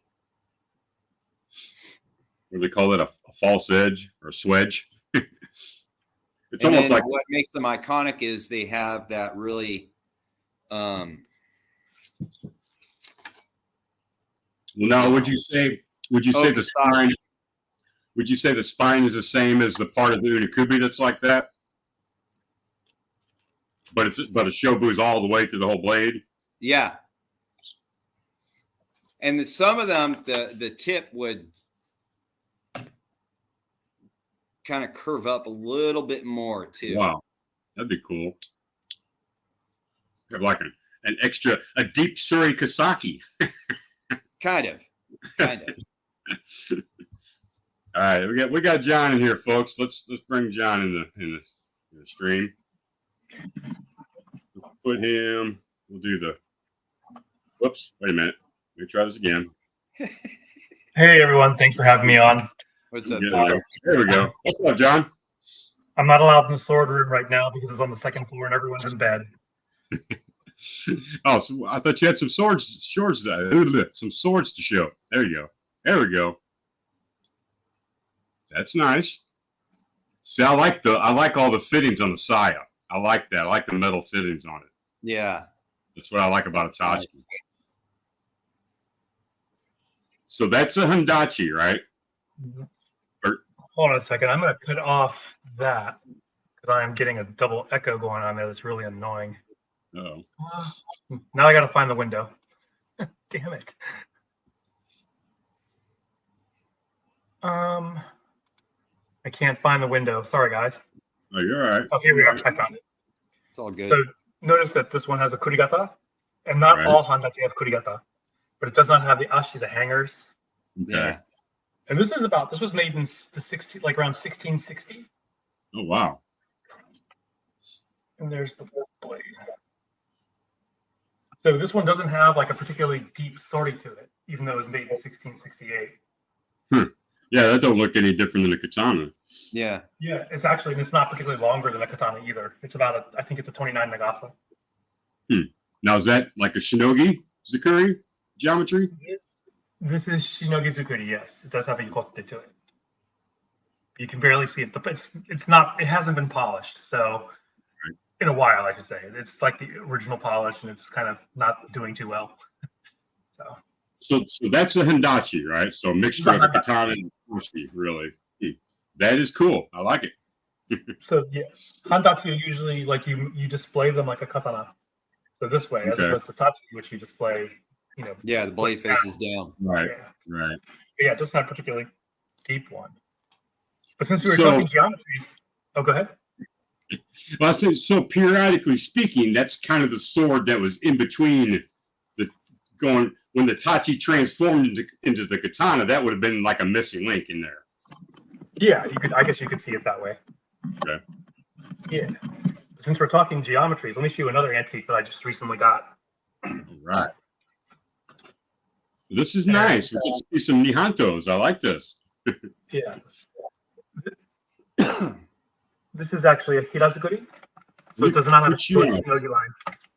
It does not have a shinogi line to it. Trying to put you on the big screen. No, I don't want that. Let me try this. Ah. Dang it. Oh, I messed it up.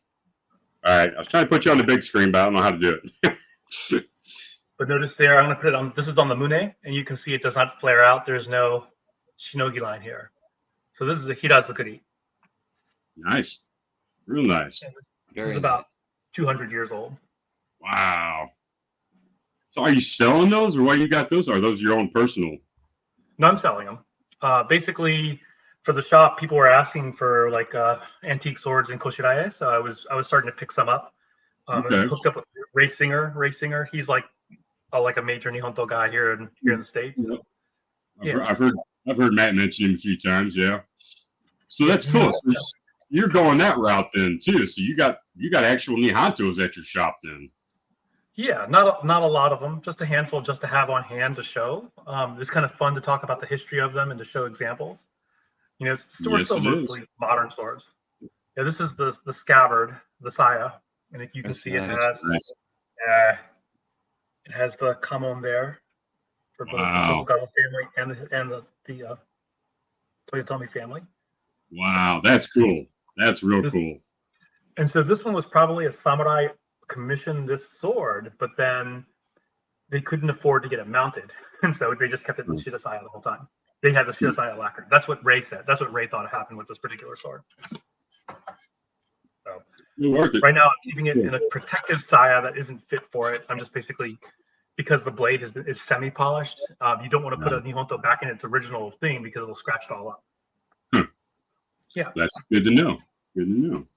Well, that's cool. Well, thanks for showing us those antiques. I like that. Yeah. That's sweet. No problem. I will now disengage and let you guys continue. Good night. You can stay on if you want. You got some more stuff to talk about. We're kind of running out of topics, so I have a few minutes before I have to go to bed. I gotta work tomorrow morning. But yeah, I'm happy to. I love talking. I love hearing my own voice. So what's going on with your shop? How's things going? What companies are you dealing with? I guess is more better question. So I work with 6 different major companies. Or I should let's make that 4 different major companies plus 2 mounters. And so there's two guys who I work with, and I have them go and find blades that they like from the bladesmiths, and then they'll mount them. One of them used to work for Juncture Swords, and I don't know where the other one worked, but they do a really good job at mounting katana. And then also, I was saying I'm working with a blown trend maker, and we're trying to come up with a brand name for him. He comes, so basically Ryan Swords, Guya Swords, Shun Swords, Shinkena Swords, they're all from the same family. I just learned this fairly recently. And so, well, I knew they were from the same family, but I learned a little bit more about them, that they actually come from a very old sword family, and they all basically went off on their own, even though they had the know-how. Right. So I'm working with one of them to create a new line of a lot of practical cutters, number one. So some entry levels. So that's kind of fun. And of course, working with Cloudhammer, it's tons of fun to work with him because he teaches me so much about like the concepts behind heat treatment, and he really knows his stuff. Yeah, it's always good stuff to know. So that's cool. Yeah, right on. All right, well, hey man, glad you came on for a second. Plug the store. Let us know what's going on with that for sure. Anytime you want to come on and say anything about the store, you got info, let me know. We're always here on Saturdays, so. Well, I'll wait for you to get for Eric to send you that the Cloudhammer and see how you like it. And once again, if you don't like it, don't hesitate to tell me. I don't care. I like it. I want to make it right. When I found out which one you were talking about, I went back and watched Joe's video, and I watched Joe's review. I watched Eric's review, and I talked to Eric about it, and he seems to put in a good word for it. So I think it's a beautiful sword too. It's really nice looking. So I like that. When we first unboxed it, my sensei was cutting through like 2-inch bamboo with it. So that's perfect for me. That's exactly what I need. That'll work. Cool deal. All right. Well, let me know what you want to do with this one, and I do really appreciate that, John. I mean, you went way up above and beyond, so that's really cool, man. You told me you bought it, and then now I'm hearing you don't like it. It's like, oh man, I felt so bad that you dropped money on something you didn't like, and I was like, oh my gosh. It's like, don't buy it. Don't feel obligated to buy it if you don't like it. Well, I did, but it wasn't you. I mean, I pressured myself to get it, so it wasn't nothing on you. I mean, it was just. Like I said, that was the first sword I got for review. I was like, yes, I want to keep it and this is my trophy sword, and put it in a glass case. And the first sword I got, like my first dollar, at a company, or something like that. I pressured myself into it, and I'm really humiliated by it and really embarrassed. So I'm glad you helped me out. You shouldn't be embarrassed. You should not be embarrassed. But once again, Cloudhammer invites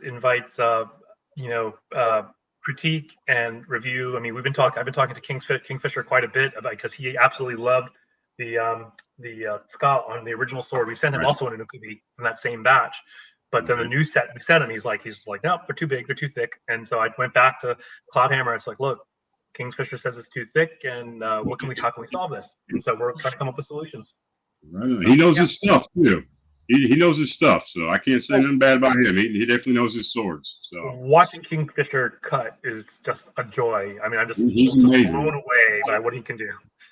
He's quick. He's real quick, man. He's good. He's a good cutter. He's been doing it a while. All right. Well, cool, John. Thanks for sharing. I appreciate all that. Night. We will talk again. So.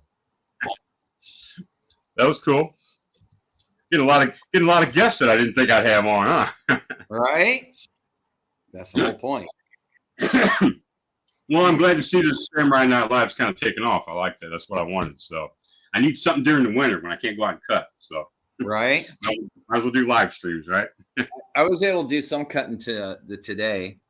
Hopefully I can do some tomorrow, because we got another storm coming in. We had a storm for like 2 weeks. Wow. Now we're getting another one coming in. Yeah, it's I don't think it's coming to us yet, but the way you're talking, if it gets over the Rockies, then we're screwed too. So yeah, it was a cold one. And it ain't too bad. So I didn't go. I ain't been cutting, so I can't even use my arms. So I don't think I barely lift my swords for the last couple of weeks. But I look at them. I look at them a lot. I bet. All right, man. Well, hell, we've been on here for a couple of hours. I think it's about the time of the night. You think? I know I missed a bunch of comments, guys. I'm real sorry. I hope the questions weren't too important or didn't miss anything that made me look stupid, because I don't need help with that. Oh man, there was a bunch of comments I missed here. All right. There's going to be tons. Diamond 2 is here. What's up, Don? And Freeman family. I hope that's not my friend's Freeman family. Freeman family. Is it the Freemans I know? I know a family of Freemans. Dirty Scab. What's up, man? Don't know if that said hey to you. All right. Let me just kind of say hi and make sure I didn't miss anything. John's still here. Yeah, John or Joe's still here. John is the man. Yes, he is. Yes, he is. He's a cool dude. All right. Okay, so I'm all caught up. RVAs, Kingfisher, Cloudhammer got to start making blades for power tools. Really? Now they make katanas, or swords. They make all kinds of. So apparently they make European models. So you have to check one of them out, eh? And I know they're not the only company. I mean, what? Ryan Sword does Euro swords. Ronin Katana, Jakku, Yeah, Hanwei. I think all of them do European swords too, but I don't know. I'm sure Tempest knows more about that stuff than I do. But all right, so I have caught up on all the comments there. Oh, Kingfish. So sorry, I was being kind of an asshole about the Suka shaker thing. Hey, it's all right, man. Apparently, that's the stuff they want to hear. They want to make them right. So that's a good thing. That's a good thing. they're listening. That a company's willing to listen like that. That's definitely a good thing. So, all right, everybody's saying night, and I guess we're going to shut it down. Been on for a couple hours. Yeah. Thanks to my co-host Alex here. Appreciate it, buddy. Anytime. And hopefully we'll all see you next weekend. And oh yeah, we'll have another good show. So you guys take it easy. All right, stick around, Alex. I'm gonna end it here. See you, everybody. Thanks for stopping by, and see you next week.